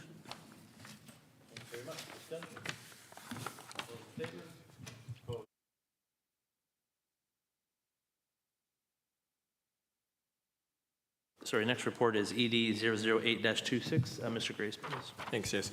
As council will be aware, this project was only recently assigned to the Economic Development and Tourism Department. An RFP for the campaign coach went out April 30th, and we've already received several submissions. We are on time for the campaign kickoff that will be coordinated with the groundbreaking of the MERC. This type of campaign is very specific and complicated. The campaign coach is the expert, which is why virtually every community that undertakes such a large project hires a campaign coach. Council is aware the staff have gone to great efforts to ensure that we keep our costs below our targets. Now it is key that we exceed our revenue targets. Ensuring we hire a coach with the best strategy and experience is a key component of ensuring that we exceed our targets. And part of the expectations of the consultant is to advise on the types and timing of fundraising activities. It's my recommendation that we follow their advice closely. Nothing to add, but happy to answer any of council's questions. Thank you very much. Any questions of the report? Seeing none. Councillor Van Kootenbosens, please. Thank you, Mr. Mayor. Moved by myself and seconded by Deputy Mayor Wilson that the Council of the Corporation of the Town of Ingersoll receives report ED-008-26 as information. Discussion? All those in favor? Opposed? That is carried. That'll take us down to OP 007-26. Mr. Sweetland, please. Yes, thank you, and good evening, Mayor and Council. The report before you this evening is seeking authorization to proceed with procurement of a replacement motor grader ahead of the planned replacement timeframe that was 2031 for this piece of equipment. So in short, the current grader is an integral part of the winter control fleet, which supports downtown snow removal, ice blading, and snowpack operations. And it has supported the town for nearly 40 years, exceeding the asset management plan expected life by 20 plus years. So the asset management plan does note there are pieces of machinery and equipment that have exceeded their useful life. Public Works does maintain good practice in keeping these machines until the end of their realized service life. The motor grader has reached this point, and the replacement parts are becoming increasingly scarce. So staff have sought to shift other capital purchasing in Public Works to have a net zero impact over the 5-year purchasing horizon to proceed with this replacement purchase now. So I do have an amendment to note from the staff report, which indicates proceeding with the procurement in 2026 for an expected delivery in 2027, which should read 2026, as it'd be preferable to proceed with the procurement and get the unit as soon as possible to not have impact on the upcoming winter control season. So with that, nothing further to add to my report, but I'd be happy to answer any questions council may have. Questions of the report from council? Councillor Hughes. Thank you, Mayor. I have a bunch of questions, but anybody else feel free to jump in if you have one as well. So brand new grader, looking at the 2026 or 2027 version, you're estimating at approximately $600,000. Used equipment, is there any out there? Would it be cost savings to look at a used piece that will obviously, hopefully, be less than a brand new, but at the same time, since we're only using it on average 250 hours a year, basically just doing the math of what the old one was, does it make sense to spend $600,000 on a brand new unit that we only use arguably 5 weeks of the year? Yes, through you, Mayor. Excellent question. There are used units on the market that are available. We're seeing units that are, say, 2007 to 2019 models with double, triple, quadruple the hours on them for the range of about $150,000, $200,000 for those used units. So the problem that we're seeing with the used units is they're beaten up pretty well. They're used heavily and recycled or come off a lease. Where municipalities, we take very good care of our machinery, have recommended replacement cycles, and often will replace a unit once parts become scarce for them. So that's the risk with purchasing a used unit. getting something 10 years old that will require some of that maintenance and ultimately end up in the same scenario where parts are no longer available, and then you're back to replacing with another used unit or considering a new unit at that time. So those are the issues to balance with a new unit, where otherwise we would purchase a new unit, keep it for its entire life cycle, well maintained. So. Thank you. And that brings up another, so that brings up, you had mentioned about lease units. Is it viable to look at leasing them, like leasing one for 2 or 3 months in the wintertime and then maybe a month in the spring? So 5 months, 4 months total for the year, as opposed to, again, $600,000 outlay. Through you, Mayor, yes, that's another option that's out there. We were able to source one in Ontario that would be for lease. Again, the issues being the cost to float in and out as needed, as well as the reliability of something that's on lease, that's how it's being used in the off-season through other mining industries or construction industries, and whether have the same maintenance issues that we wouldn't be responsible for, but would ultimately go into the cost of the lease that we'd be putting out every year as operating, rather than maintaining an asset for the 20 to 30 to, I guess, 40 years that we have this one for.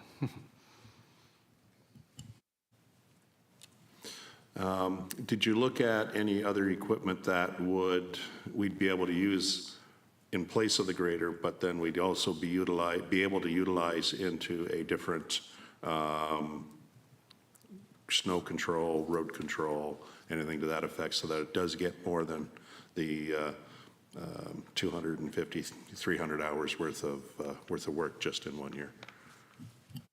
Yeah, through you, Mayor. Certainly, there are other pieces of equipment like our loader that can do the job of de-icing and snowpack. Largely, this is for winter control and windrowing snow effectively. Where the benefit of the grader is its long wheelbase and the pitch and angle that the blade can be set at, being mid-mount, it effectively clears the snowpack and the ice without damaging the road, where other equipment would do the job less effectively, requiring more time to do that job, but also having the balance in the weight at the front of a loader that bounces and it damages the road surface while it does the job.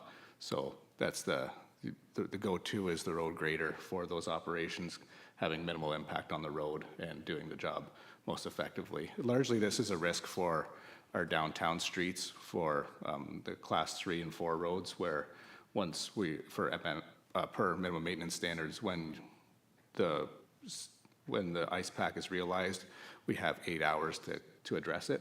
So we need that specialized equipment in order to undertake the task to meet the minimum maintenance standards, or rather than a slower response or more staff time with those.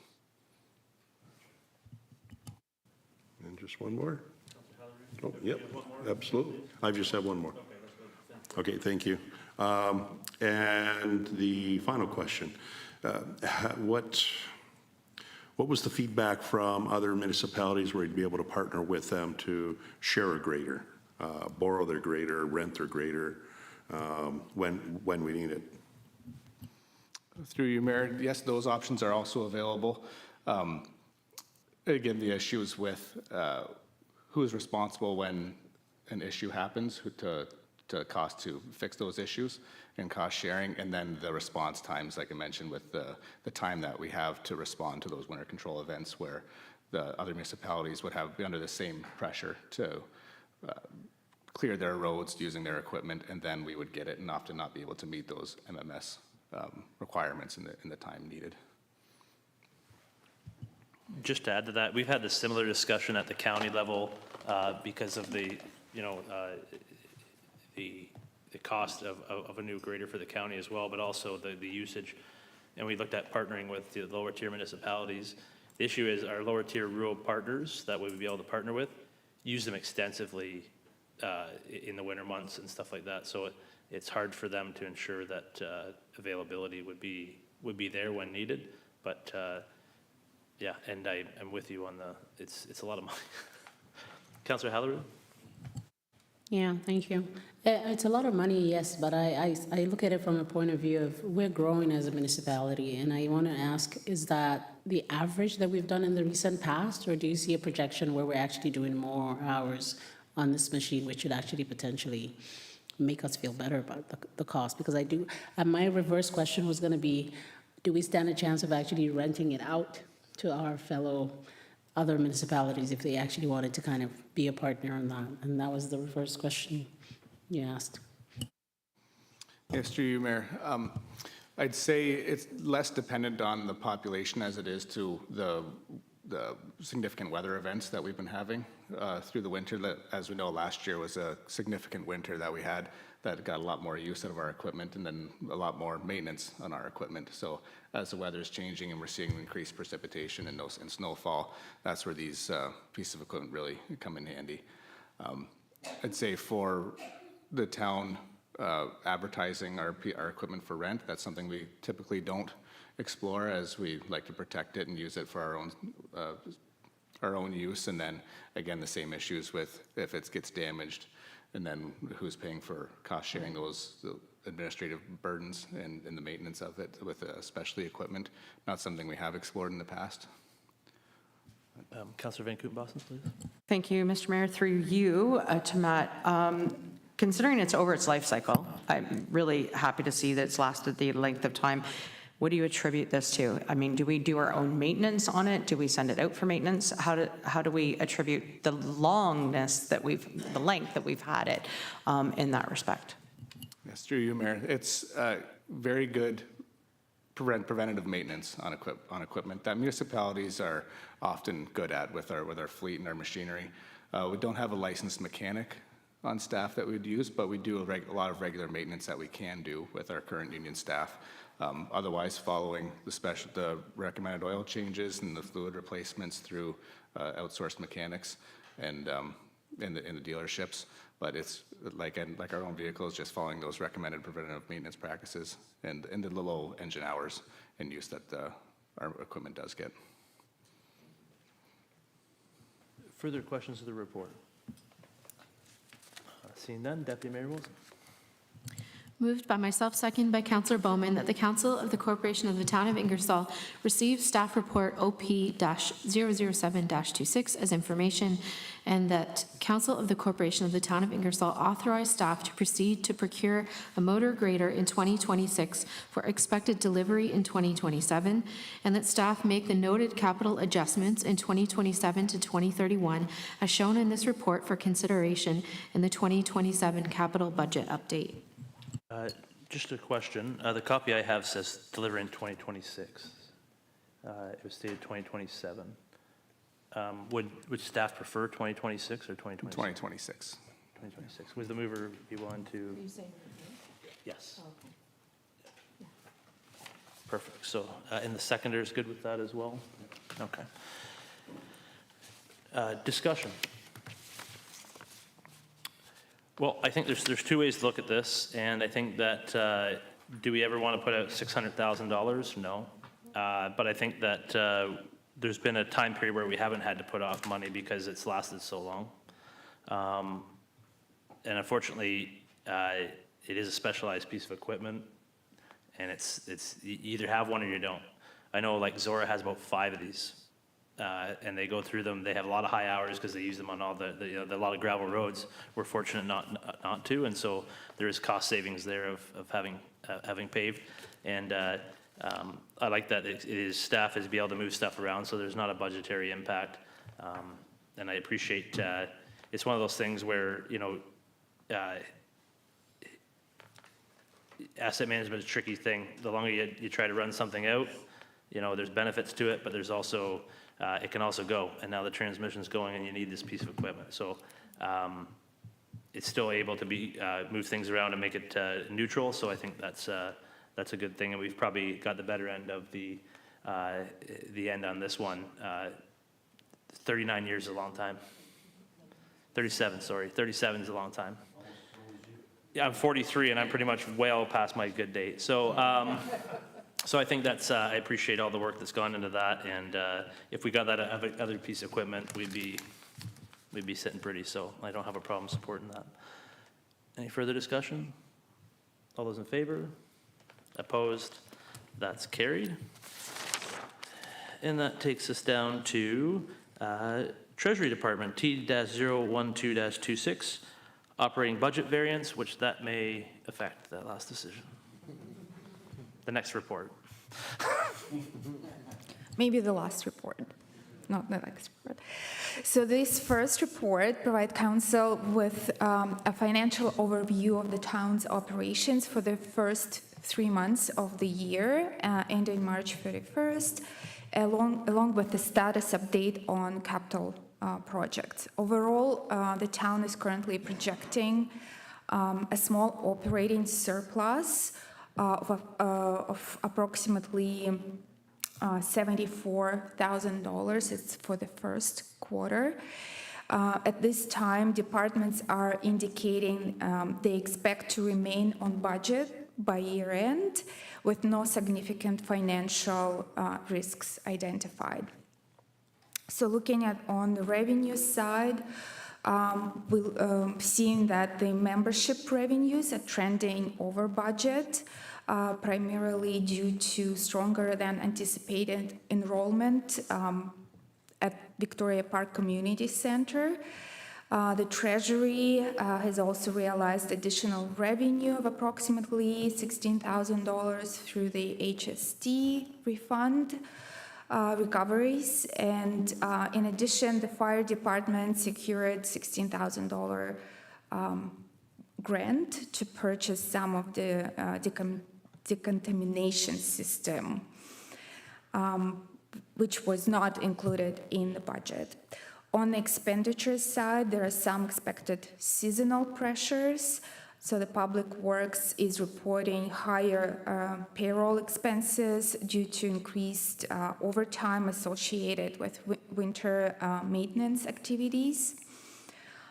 In addition, equipment usage cost is also over budget due to the snow clearing, salting, and ice control operations, along with the higher fuel and maintenance cost. It's all related to the harsh winter season we had this year.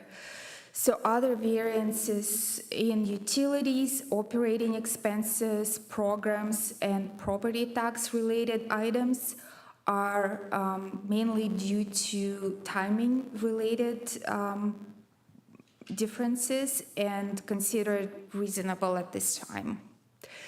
So looking at capital projects, town has made some significant progress on its 2026 capital program.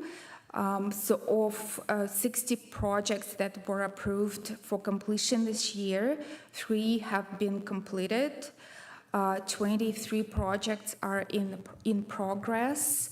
26 have not yet started, and 8 are awarded. So, and again, it's as of March 31st, so we have made, of course, there is change in the capital programs as of today. In summary, the town financial position for the first quarter is stable, with revenue performing slightly ahead of expectations and expenditures reflecting seasonal operational pressures. And capital projects are progressing as planned, and overall delivery times are aligned with council priorities. So the report also has a more detailed report attached. So if council has any questions, I will be more than happy to answer. Thank you very much. Questions from council on the report? I just have one. Obviously, fuel prices are in the news a lot, and that those pressures that are going on,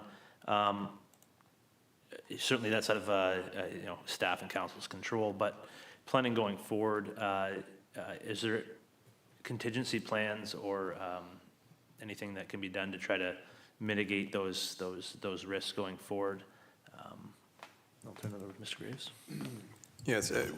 What we've seen in the last little while is a lot of our capital projects and stuff, we've come in under budget, which has been great. I expect that to continue for the bulk of this year, but I expect it's going to start to change towards the end of this year and next year. So I think it's going to take a while for those things to really hit us. So I think we already sort of have those contingency plans built into our program to accommodate some of that if it starts to grow, because that earlier, I think we'll still come in on target.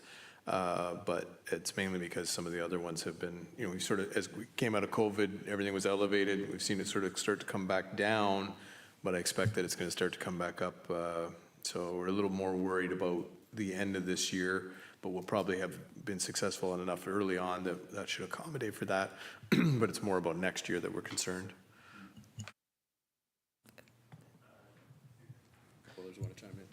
Mr. Sweetland, and then a treasurer, please. Yeah, and just to add to that, Michael's correct that a lot of our capital infrastructure projects are coming well under budget this year.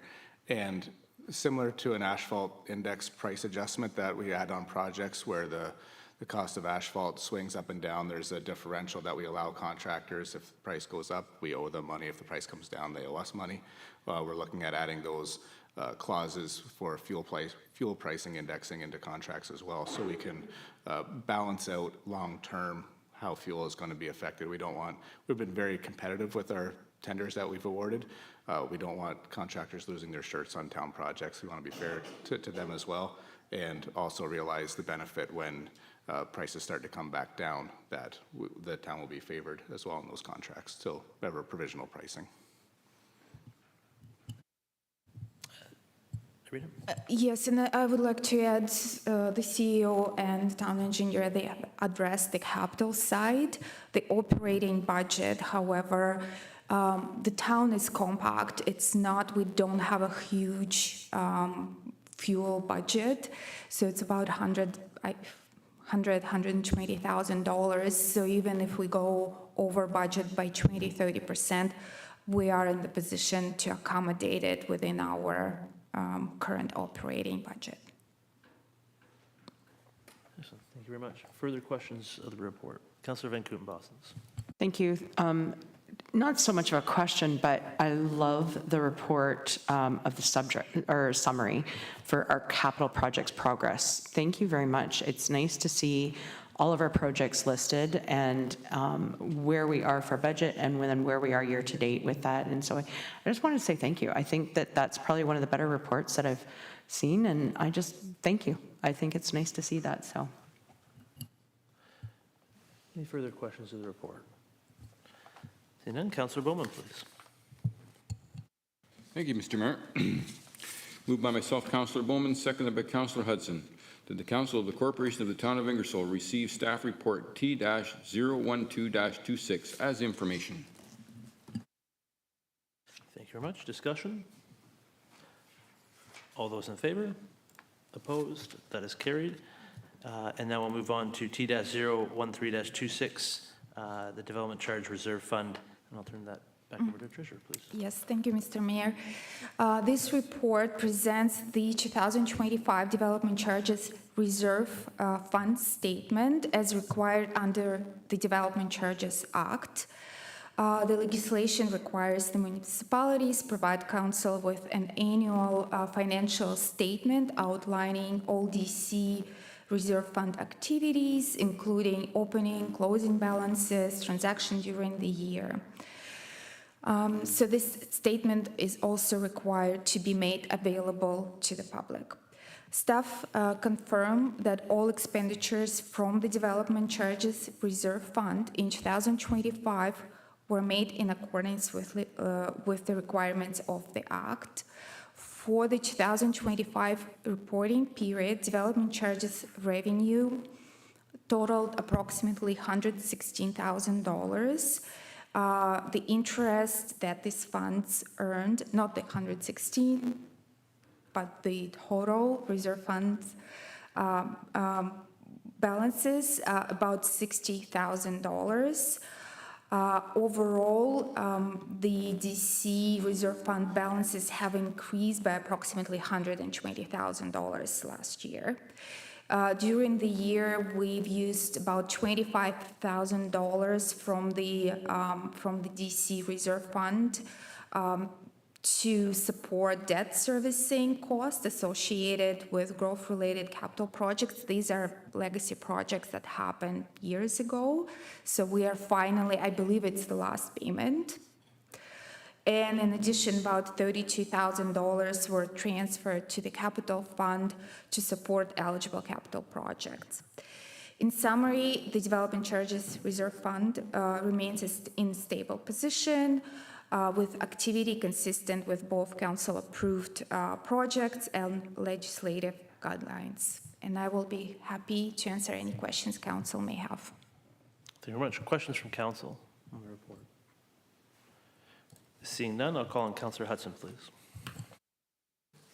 Thank you. Moved by myself, seconded by Councillor Hughes, that the Council of the Corporation of the Town of Ingersoll receive staff report T-013-26 as information, and that the 2025 Development Charges Reserve Fund statement be made available to the public. Much discussion? Certainly in a smaller urban municipality like we are, a lot of with the service level and stuff being at the county level for a lot of the growth-related items, a lot of the stuff is developer-led to begin with, the new subdivisions, that sort of thing, but the water, wastewater servicing, ambulance, that sort of thing is all done at the county level, so I'm much more reliant on DC funding going forward. But it's in the end, growth should pay for growth. There's costs there that are required, so we're not putting that on the tax levy. But is it impressive to see that the interest that we're earning off that even further lowers that requirement for taxpayer funding, which is a good thing. So, any further discussion? All those in favor? Opposed? That is carried. And we will go to the final staff report back to Treasury for operating budget variance for 2025. Thank you, Mr. Mayor. So this report provides council with a preliminary review of the town's operations for the year ending December 31st, 2025. Again, the results are preliminary and will be finalized once the external audit is complete. So at this time, the town is projecting a favorable operating surplus of approximately $1,860,000, or about 8% of our operating expenditures. This result is primarily driven by stronger than expected revenues, and some of the key contributors include higher than projected investment income and interest earned. The dividends we received, or the dividends that have been declared by Earth Corporation, and of course supplementary taxation from a new industrial assessment related to the new battery plant. And we also received again in 2025 unbudgeted WSIB surplus allocation. Additionally, community services also generated increased revenues through membership, aquatic programs, and ice rentals. On the expenditure side, the town experienced pressures in several areas. The most significant include, of course, the winter control cost due to increased snowfall. Then we've seen increased legal and professional fees, largely related to appeals and studies, and higher contracted services associated with projects that were carried forward from 2024.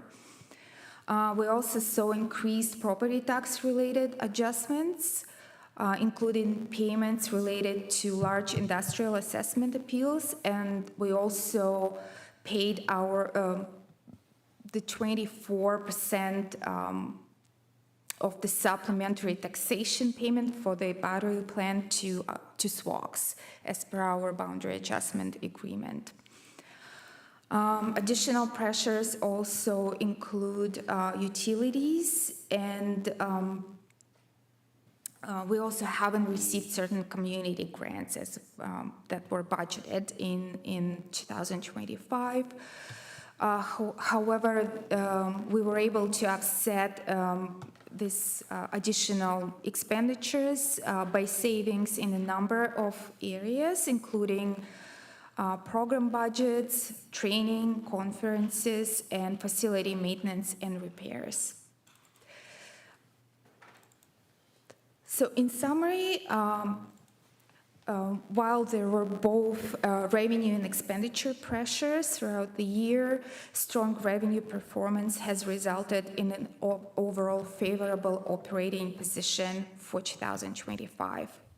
Staff will bring a further report once the audit has been completed, and we also, along with that report, we will bring a separate report on the 2025 capital projects, hopefully at the next council meeting.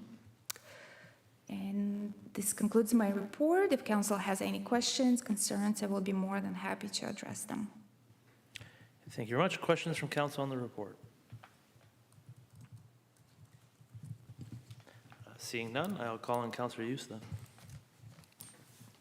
Thank you. Through you, Mayor. Moved by myself, Councillor Hughes, seconded by Councillor Hallerue, that the council receive the operating budget variance report for 12 months ended December 31st, 2025 as information. Thank you very much. Discussion? Yeah, so I think that obviously it's a good news situation because there is a surplus. And it's coming from, having there's benefits to having low debt and there's benefits to having reserves. And certainly, I don't think anybody at the beginning of 2025 thought interest and our investments were going to do what they did. I don't think anybody could predict where the stock market was actually going to go up when things were in turmoil. But I think that's where it shows where we can create value for our ratepayers by having that reserves for what we need in the future, but they also create opportunities there, and certainly our share in Earth does the same. The good thing is we'll be able to use these revenues for whatever we do, probably a capital purpose in the future, and we won't have to ask for those revenues from taxpayers in the future. So there will be a savings in the future from this, but unfortunately, a budget is a plan. It's a financial plan, and you don't know what's going to happen. In this case, it came out in the positive, which is a good thing. And I don't think that's it's just not by accident. And I thank all staff for their prudency in managing the finances and knowing that every little dollar helps get those other further goals going forward. And so it will be put to good use towards the things of the community. It's not just taken from the community and we certainly don't get it. So I would say that it's good news for everybody, and certainly the plan is working out, and we have some good funds that our staff can make recommendations once everything's finalized. You don't want to make plans, spend the money before you actually have it. Any further discussion? Those in favor? Opposed? That's carried. That concludes our staff reports. We'll now go on to councillor motions for consideration. Councillor Hudson, tap and pay fundraising. Yeah, thank you. In light of the newly released RFP that we saw today for the going out on April 30th, that's been released, I think that I would like to rescind the motion on the table if the Deputy Mayor Wilson is in agreement with that. Okay. Thank you very much for that. And yes, that's not a problem. We don't have a motion, and I appreciate that. So we will read that through, and then we'll go to back to you though for recognition bench and dog park motion, please. Thank you. Moved by myself, seconded by Deputy Mayor Wilson.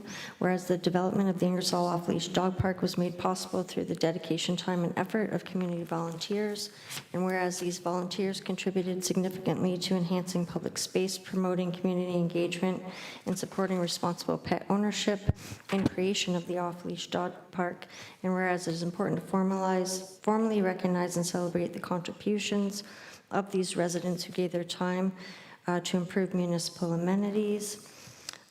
Therefore, it be resolved that council approve the installation of a recognition bench at or near the entry of the off-leash dog park to honor the volunteers in general who contributed to its creation. The bench includes a commemorative plaque acknowledging the collective efforts of the volunteers with wording to be developed in consultation with staff, and if needed, refer to the memorial bench policy. Staff be directed to identify an appropriate and accessible location within the park or near the entry of the Ingersoll off-leash dog park and provide cost estimates for the bench, plaque, and installation.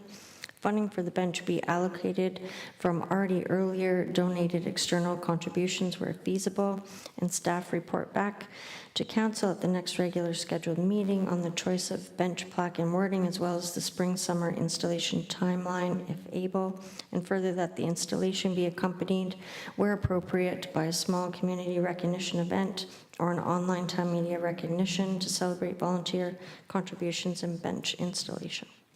Thank you very much. As the mover, would you like to speak to the motion? Sorry? As the mover, would you like to speak to the motion? A few years ago by a few individuals, and I believe they were given the opportunity to come to council and ask for a recognition bench on their own behalf through the policy. That didn't happen, so I'm just kind of looking back at things that have happened in my term and trying to do full circle and do those things that I thought were appropriate for the people that put their time in. Deputy Mayor, is a second. Sure, through you. I'm certainly in agreement with what Councillor Hudson said, closing the loop on something we had revisited earlier. But I also support the motion because as much as we all, I think, have done a really good job as a council of working with one voice and working as a group, it's also nice to see individual councillors bring their ideas forward. We all see the community from a different perspective, and putting your idea forward as an individual is kind of nerve-wracking and not easy. So I support the motion, but I also commend Councillor Hudson for the work she put into it and doing something that's a little harder than just kind of coming in and raising your hand. So I think that's important too, for us to be open to ideas kind of coming from individuals as much as we all get along and support each other, and I'm grateful for that. I also like to see those unique ideas, so I'm supportive on both of those avenues. Thank you very much. Further discussion? Councillor Halliday, please. Thank you, through you, Mayor. Definitely, I support the motion. It is important that, yes, we did have the cycle of discussions early in our term. We also know that not everyone gets the recognition, and I know that this has been an ongoing thing in the community. People volunteering, people making an issue of, not us, council maybe not giving that recognition, and I think this is a welcome development. The question I have is, are we going to also be specific as to the volunteers nominating themselves for the bench? Because when you say in general, whom contributed to its creation, I'm wondering, should we be more specific as to whether it's staff or the volunteers being in charge of, those that will be recognized, just so that there's no gray area? I don't know if that's something you want me to answer or if that would be through staff, but it's clearly in recognition of volunteers. Yeah, just generally, just volunteers. General volunteers. Okay. As I think I remember from back when it was brought up earlier, there was no actual timekeeping, so that was kind of one of the barriers to getting just a recognition done of the all first the time. volunteers. Paperwork wasn't necessarily collected. Yeah, for sure. I support it for sure, definitely. Thank you. Any further discussion? Councillor Bowman, please. Thank you, Mr. Mayor. And to continue on with that topic of the volunteer recognition, as a person who's volunteered many hours in the town, we don't always want to have recognition as an individual. I think the idea of recognition of the whole group, those that volunteered, is probably a great way to go. You're not centering any one person out, but you're recognizing those that could commit an hour and those that could commit days. Everyone's equal. They all played a part. The biggest project and the longest journey begins with the smallest piece and the smallest step. Any further comment? All in favor? Opposed? That is carried.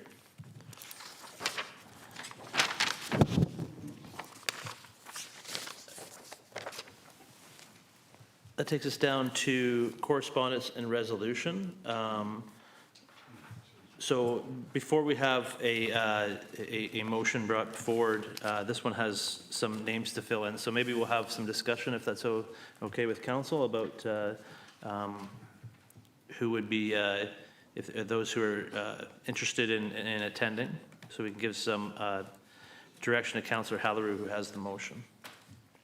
Would staff like to add anything prior to that? Just to say, in the past, council has appointed me to be the voting member. I'm willing to attend this event and perform the duties assigned if necessary. I guess I'd leave it open to council. The date's there, if anybody who would be interested in attending the meeting. Councillor Hughes? I would also like to put my name forward. Is there any other further councillors that are, no, okay. So I'm not seeing any others. Councillor Halleru, if you have the information, Yes. Thank you. All right, moved by myself, Councillor Halleru, seconded by Councillor Bowman, that the Council of the Corporation of the Town of Ingersoll receives earth notice of the new annual meeting of shareholders as information, and that the clerk be directed to advise earth of the following members attending the AGM: the CAO, Mayor Brian Petrie, and Councillor Hughes. And further that Michael Graves be appointed as the town's designated member for the purpose of casting a vote. Thank you very much. Discussion. The one thing I would ask through the CAO is that this is on the 4th day of June, so we won't most likely have another council meeting beforehand. There's no, I don't know when the paperwork is going to be sent out, but to be able to, if there is a need to advise council of anything, we request that they send that as soon as possible. I think would be helpful. Councillor Halleru? Yeah, I just want to say the last meeting, excuse me, definitely there was a lot of progress, a lot of planning, future planning. It was exciting to see the pathway. We've all seen the physical building come up, and I'm excited to hear, what happens after this board meeting. And hopefully maybe we get that feedback, but I just want to say for the record, we just love that Earth is moving forward and very fast, and thank you for that. And that's something certainly we can ask from our board member to have an update and provide that information. I know Mr. Graves already was working on that as well. So. Any further discussion? All those in favor? Opposed? That is carried. And our next item is Oxford County AORS, Councillor Van Kooten-Vossens. Thank you, Mr. Mayor. Moved by myself, seconded by Deputy Mayor Wilson, that the Council of the Corporation of the Town of Ingersoll receives the resolution from Oxford County Council regarding its support of AOR's request for legislative amendments to strengthen protections for municipal workers and contractors as information. Thank you very much. This is very similar to one we received from Woodstock last time, and then Council at County also supported that, and that's why you're seeing that here today. So, any discussion? Deputy Mayor Wilson. Thank you, Mayor, through you. I had the opportunity to be at this council meeting in Mayor Petrie's absence, and the instances of harassment of municipal staff that were being shared, in particular by Councillor Schaefer, but others I've heard, to be quite frank, I wasn't aware of how bad it was. So I would encourage people to read what's coming out from AORS and get an understanding of the kinds of things that are being said and done to staff, Public Works in particular, because people may or may not be, we're lucky here. I think we get 5-star reviews on our Public Works staff. So I hope our staff have not experienced what I have heard in some of the area municipalities. But this is important work because it's pretty appalling how some of these staff are being treated, and quite frankly dangerous in a lot of these situations. So I hope they take this seriously, but I've heard it's being pushed off again. So we shall see. Thank you for that. I can say that unfortunately that's not the case. Most people are very thankful, but I have received some frankly disturbing emails from people detailing actions that they've taken that is not appropriate. So I'm sure all of our staff will appreciate the support of, doesn't matter where you work, it's you know, how frustrated you are with the weather. The person driving the plow is not to blame for the weather, that's for sure. Further discussion? All those in favor? Opposed? That's carried. And I will turn it over to Deputy Mayor Wilson, please. Moved by myself, seconded by Councillor Bowman, that the Council of the Corporation of the Town of Ingersoll receive the resolution from the Diversity, Equity, and Inclusion Committee regarding a proposed sunrise ceremony as information, and that Council of the Corporation of the Town of Ingersoll endorse the hosting of a sunrise ceremony in Centennial Park on Monday, June 22nd, 2026 by the DEI Committee to honor National Indigenous Peoples Day. And further, that Council approve the committee's request to provide a $500 honorarium to the ceremony leader to be allocated from the existing DEI committee budget. And further, that Council direct staff to provide limited administrative and logistical support for the event, consisting of park access, waste management, online promotion, and coordination between the town clerk and fire department regarding sacred fire protocols. And finally, that the town supports this initiative as a measurable action toward the Truth and Reconciliation Commission calls to action and the town's commitments to the Coalition of Inclusive Municipalities. Thank you very much. Discussion? Councillor Hudson, please. It's not a question. I just wanted to say that I agree and support the motion. It was really great seeing Patricia here earlier, and you could tell it was very heartfelt. I mean, she was so short of breath, I think, because she was nervous as well. And I like that it's an action plan, so I support it as well. Councillor Hallery, please. Yeah, I'm very glad to see this come to fruition, and I definitely want to say we support this. I really support this. Just same time last year when she came to give a report, it was again the full moon thing where they had the ceremony and she couldn't attend it because she had to do a delegation here. It is quite a task to be a voice for your people, and I think this is an amazing opportunity for us to show that action plan is Ingersoll on board. So thank you. Further discussion? I'll say I've had the pleasure of attending a very similar event, the same Indigenous elder, Mary Lou Smoke, at Piddock last spring, and if you have the chance, it's it's a powerful experience. Mary Lou Smoke's a very powerful speaker.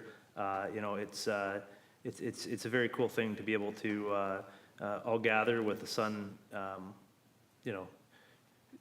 down, and then see the sun rise. And certainly at Piddock Lake, it was a beautiful thing, as it will be here. And I think that having a space now, I guess I think the town's role is providing the space and having these things. My worry is that if we facilitate this as a town event, I think there needs to be that powerful Indigenous involvement there to guide us, because we're not Indigenous as a municipality, and so we need the guidance on what that looks like. But I would encourage everybody to participate, because it is a great event. It's a great ceremony, it's something that you leave and you go with a greater knowledge level, certainly from Mary Lou Smoke's experience in life.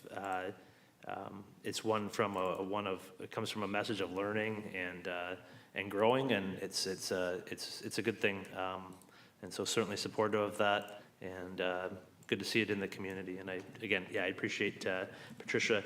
I know she's very happy with pregnancy, but obviously that the baby was not happy to be speaking. So, but certainly appreciate them being here this evening. Councillor Hallery, please. Yeah, I just want to say sometimes it's definitely required for, like, say, the town to provide that support, and then whenever events happen, we usually will get that support from the community. What I think the community is almost tired of doing is being the lead and being the ones that actually have to teach us all the time. That's actually a burden that they feel. And I feel like once we show that support, we'll always get their partnership, but at least we show that first step that they have this, this location or whatever it is, right? Yeah. And I 100% agree with you. Showing that we're open and wanting to participate is a great step forward in making it happen. And, any further discussion? All those in favor? Opposed? Carried. And that leads us to OPP Detachment Board, OPP e-bikes. Councillor Bowman, please. Thank you, Mr. Mayor. I've just got a couple of questions, if I might, before absolutely. we move forward with the motion. I don't know who to really direct these to. Your OPP, your board rep. Representative? Which are two Okay. here. I see you seconded the motion, Councillor Hughes.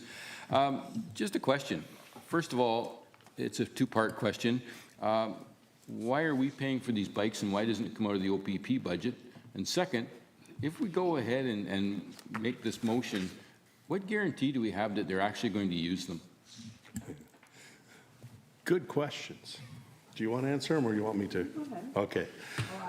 So number one, this is not mandated by the OPP, the biking aspect of it. Back a number of years ago, I believe 2014, we supplied bikes for the OPP in town, specifically to be used in town. And they were. There was a few years where they weren't. There is a focus and a drive to get back into using them. They have been using them actually throughout the community here, and their time has slowly been increasing. They have a total of, in the detachment, I believe around 15 to 20 OPP certified officers to ride bikes. So that has increased because now we have our own trainer here for training other officers to ride bikes the way they're supposed to be for the OPP. What was second part question? What commitment do we get? Yeah, so basically there is the full commitment there. As I did mention, there are 15 to 20 officers. Their plan is to certify more officers to patrol by bike. With the e-bike, it gives them better access to trails, gives them better access to parks where they're going through, obviously, especially with trails where they can go through in the evening and just make sure that there's no issues going on. So there is the want, there is the desire there. Foot patrol, bike patrol has increased here in Ingersoll considerably over the past 2 years. I think I've seen the officers out on bicycles probably, I'm going to say a handful of times, so maybe 5, 6 times, where I've seen officers out cycling and doing that patrol, as well as a lot more foot patrol, not just through the downtown. I've noticed them also foot patrol through my community, my section of town, which is nice to have them out in the suburbs, let's call it, as opposed to just downtown, right? Metropolitan area. So, so there is that push to get on foot, on bike more than what there was previous, and I think that had to do with the number of officers at the detachment, where there is now, I think, 105 throughout Oxford County, as opposed to a few years ago, there was only maybe 85, 90. So that has increased, which has given the flexibility to be able to get out and do more foot patrol, more bike patrol. I think there was a second part of that question as to why us and not the OPP funding them. Why have? Because as I said, it's not mandated by the province to have OPP on bikes. So different communities are supporting the different OPP detachments with bikes. So we decided to, our discussion is evolving to the e-bike to make it a little easier for the officers as opposed to having to pedal. They don't mind pedaling, they're in great shape, but the e-bikes make it a little easier for them if they have to pedal to a scene and then engage. I remember when we did purchase the original bikes here a number of years ago, and that was That was the big letdown, because we'd gotten the bikes, we saw them for a little bit, and then they just disappeared. And it was really considered whether it was worth the investment or not. And that's why I asked the questions today was, you know, if we invest in this again, are we going to get some sort of commitment? We as a board have been, I'm going to say, insisting on there's more presence on the bikes within our community, and we have been met with that support. Councillor Halloran? I just want to throw a little bit in there. You're thinking a lot. When I was on the board before we left, we had the former, our former head of police, chief of police? Inspector? No, not inspector. Our civilian representative. Gosh, I can't. Kiwanis. What's his name? Sam. Sam Horton had given us some ideas of where we're coming from with the bikes. And at the time, because we were translating the new legislation into more community policing that was required, he had brought up the issue of the bikes.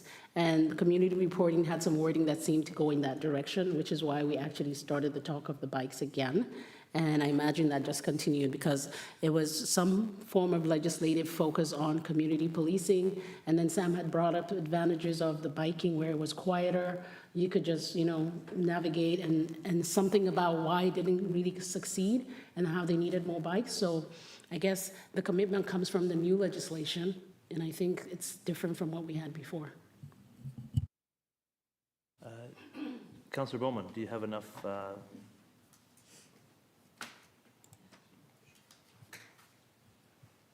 Okay, thank you, Mr. Mayor.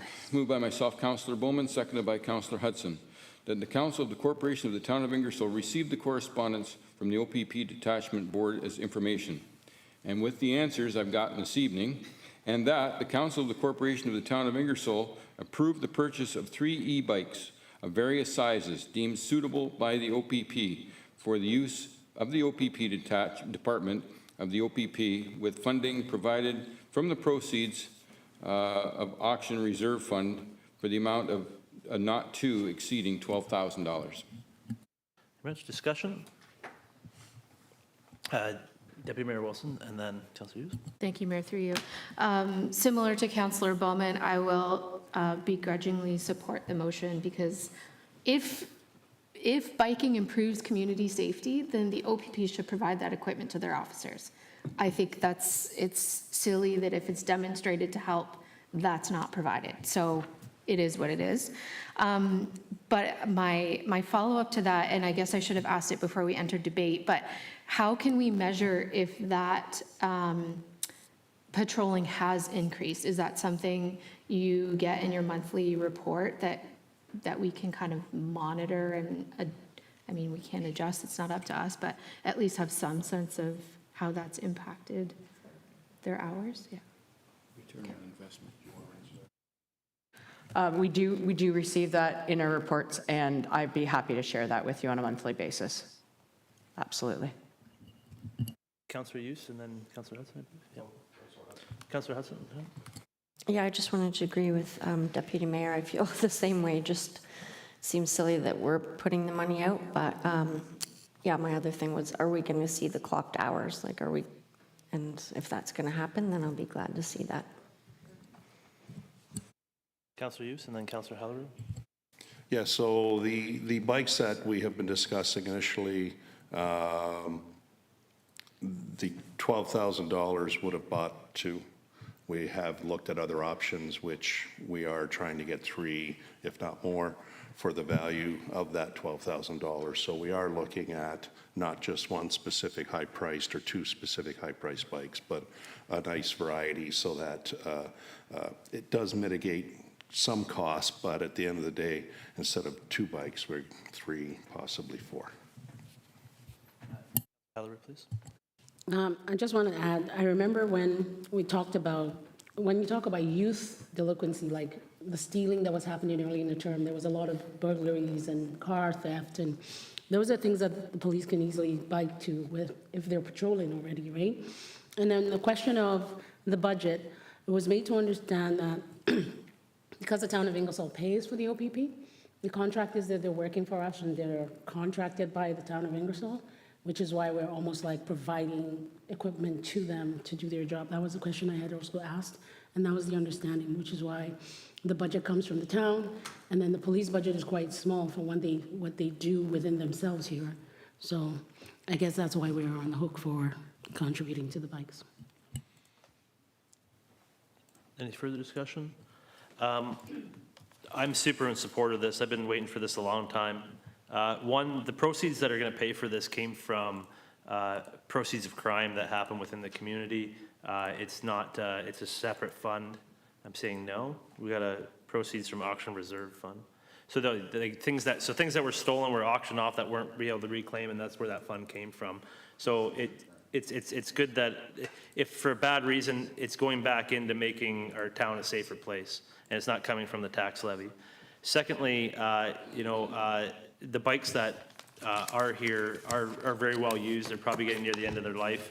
The problem, one from the Safe Cycling Committee, I know we have a rep on there from the police, and one was the officer, was that it was officer rate of training.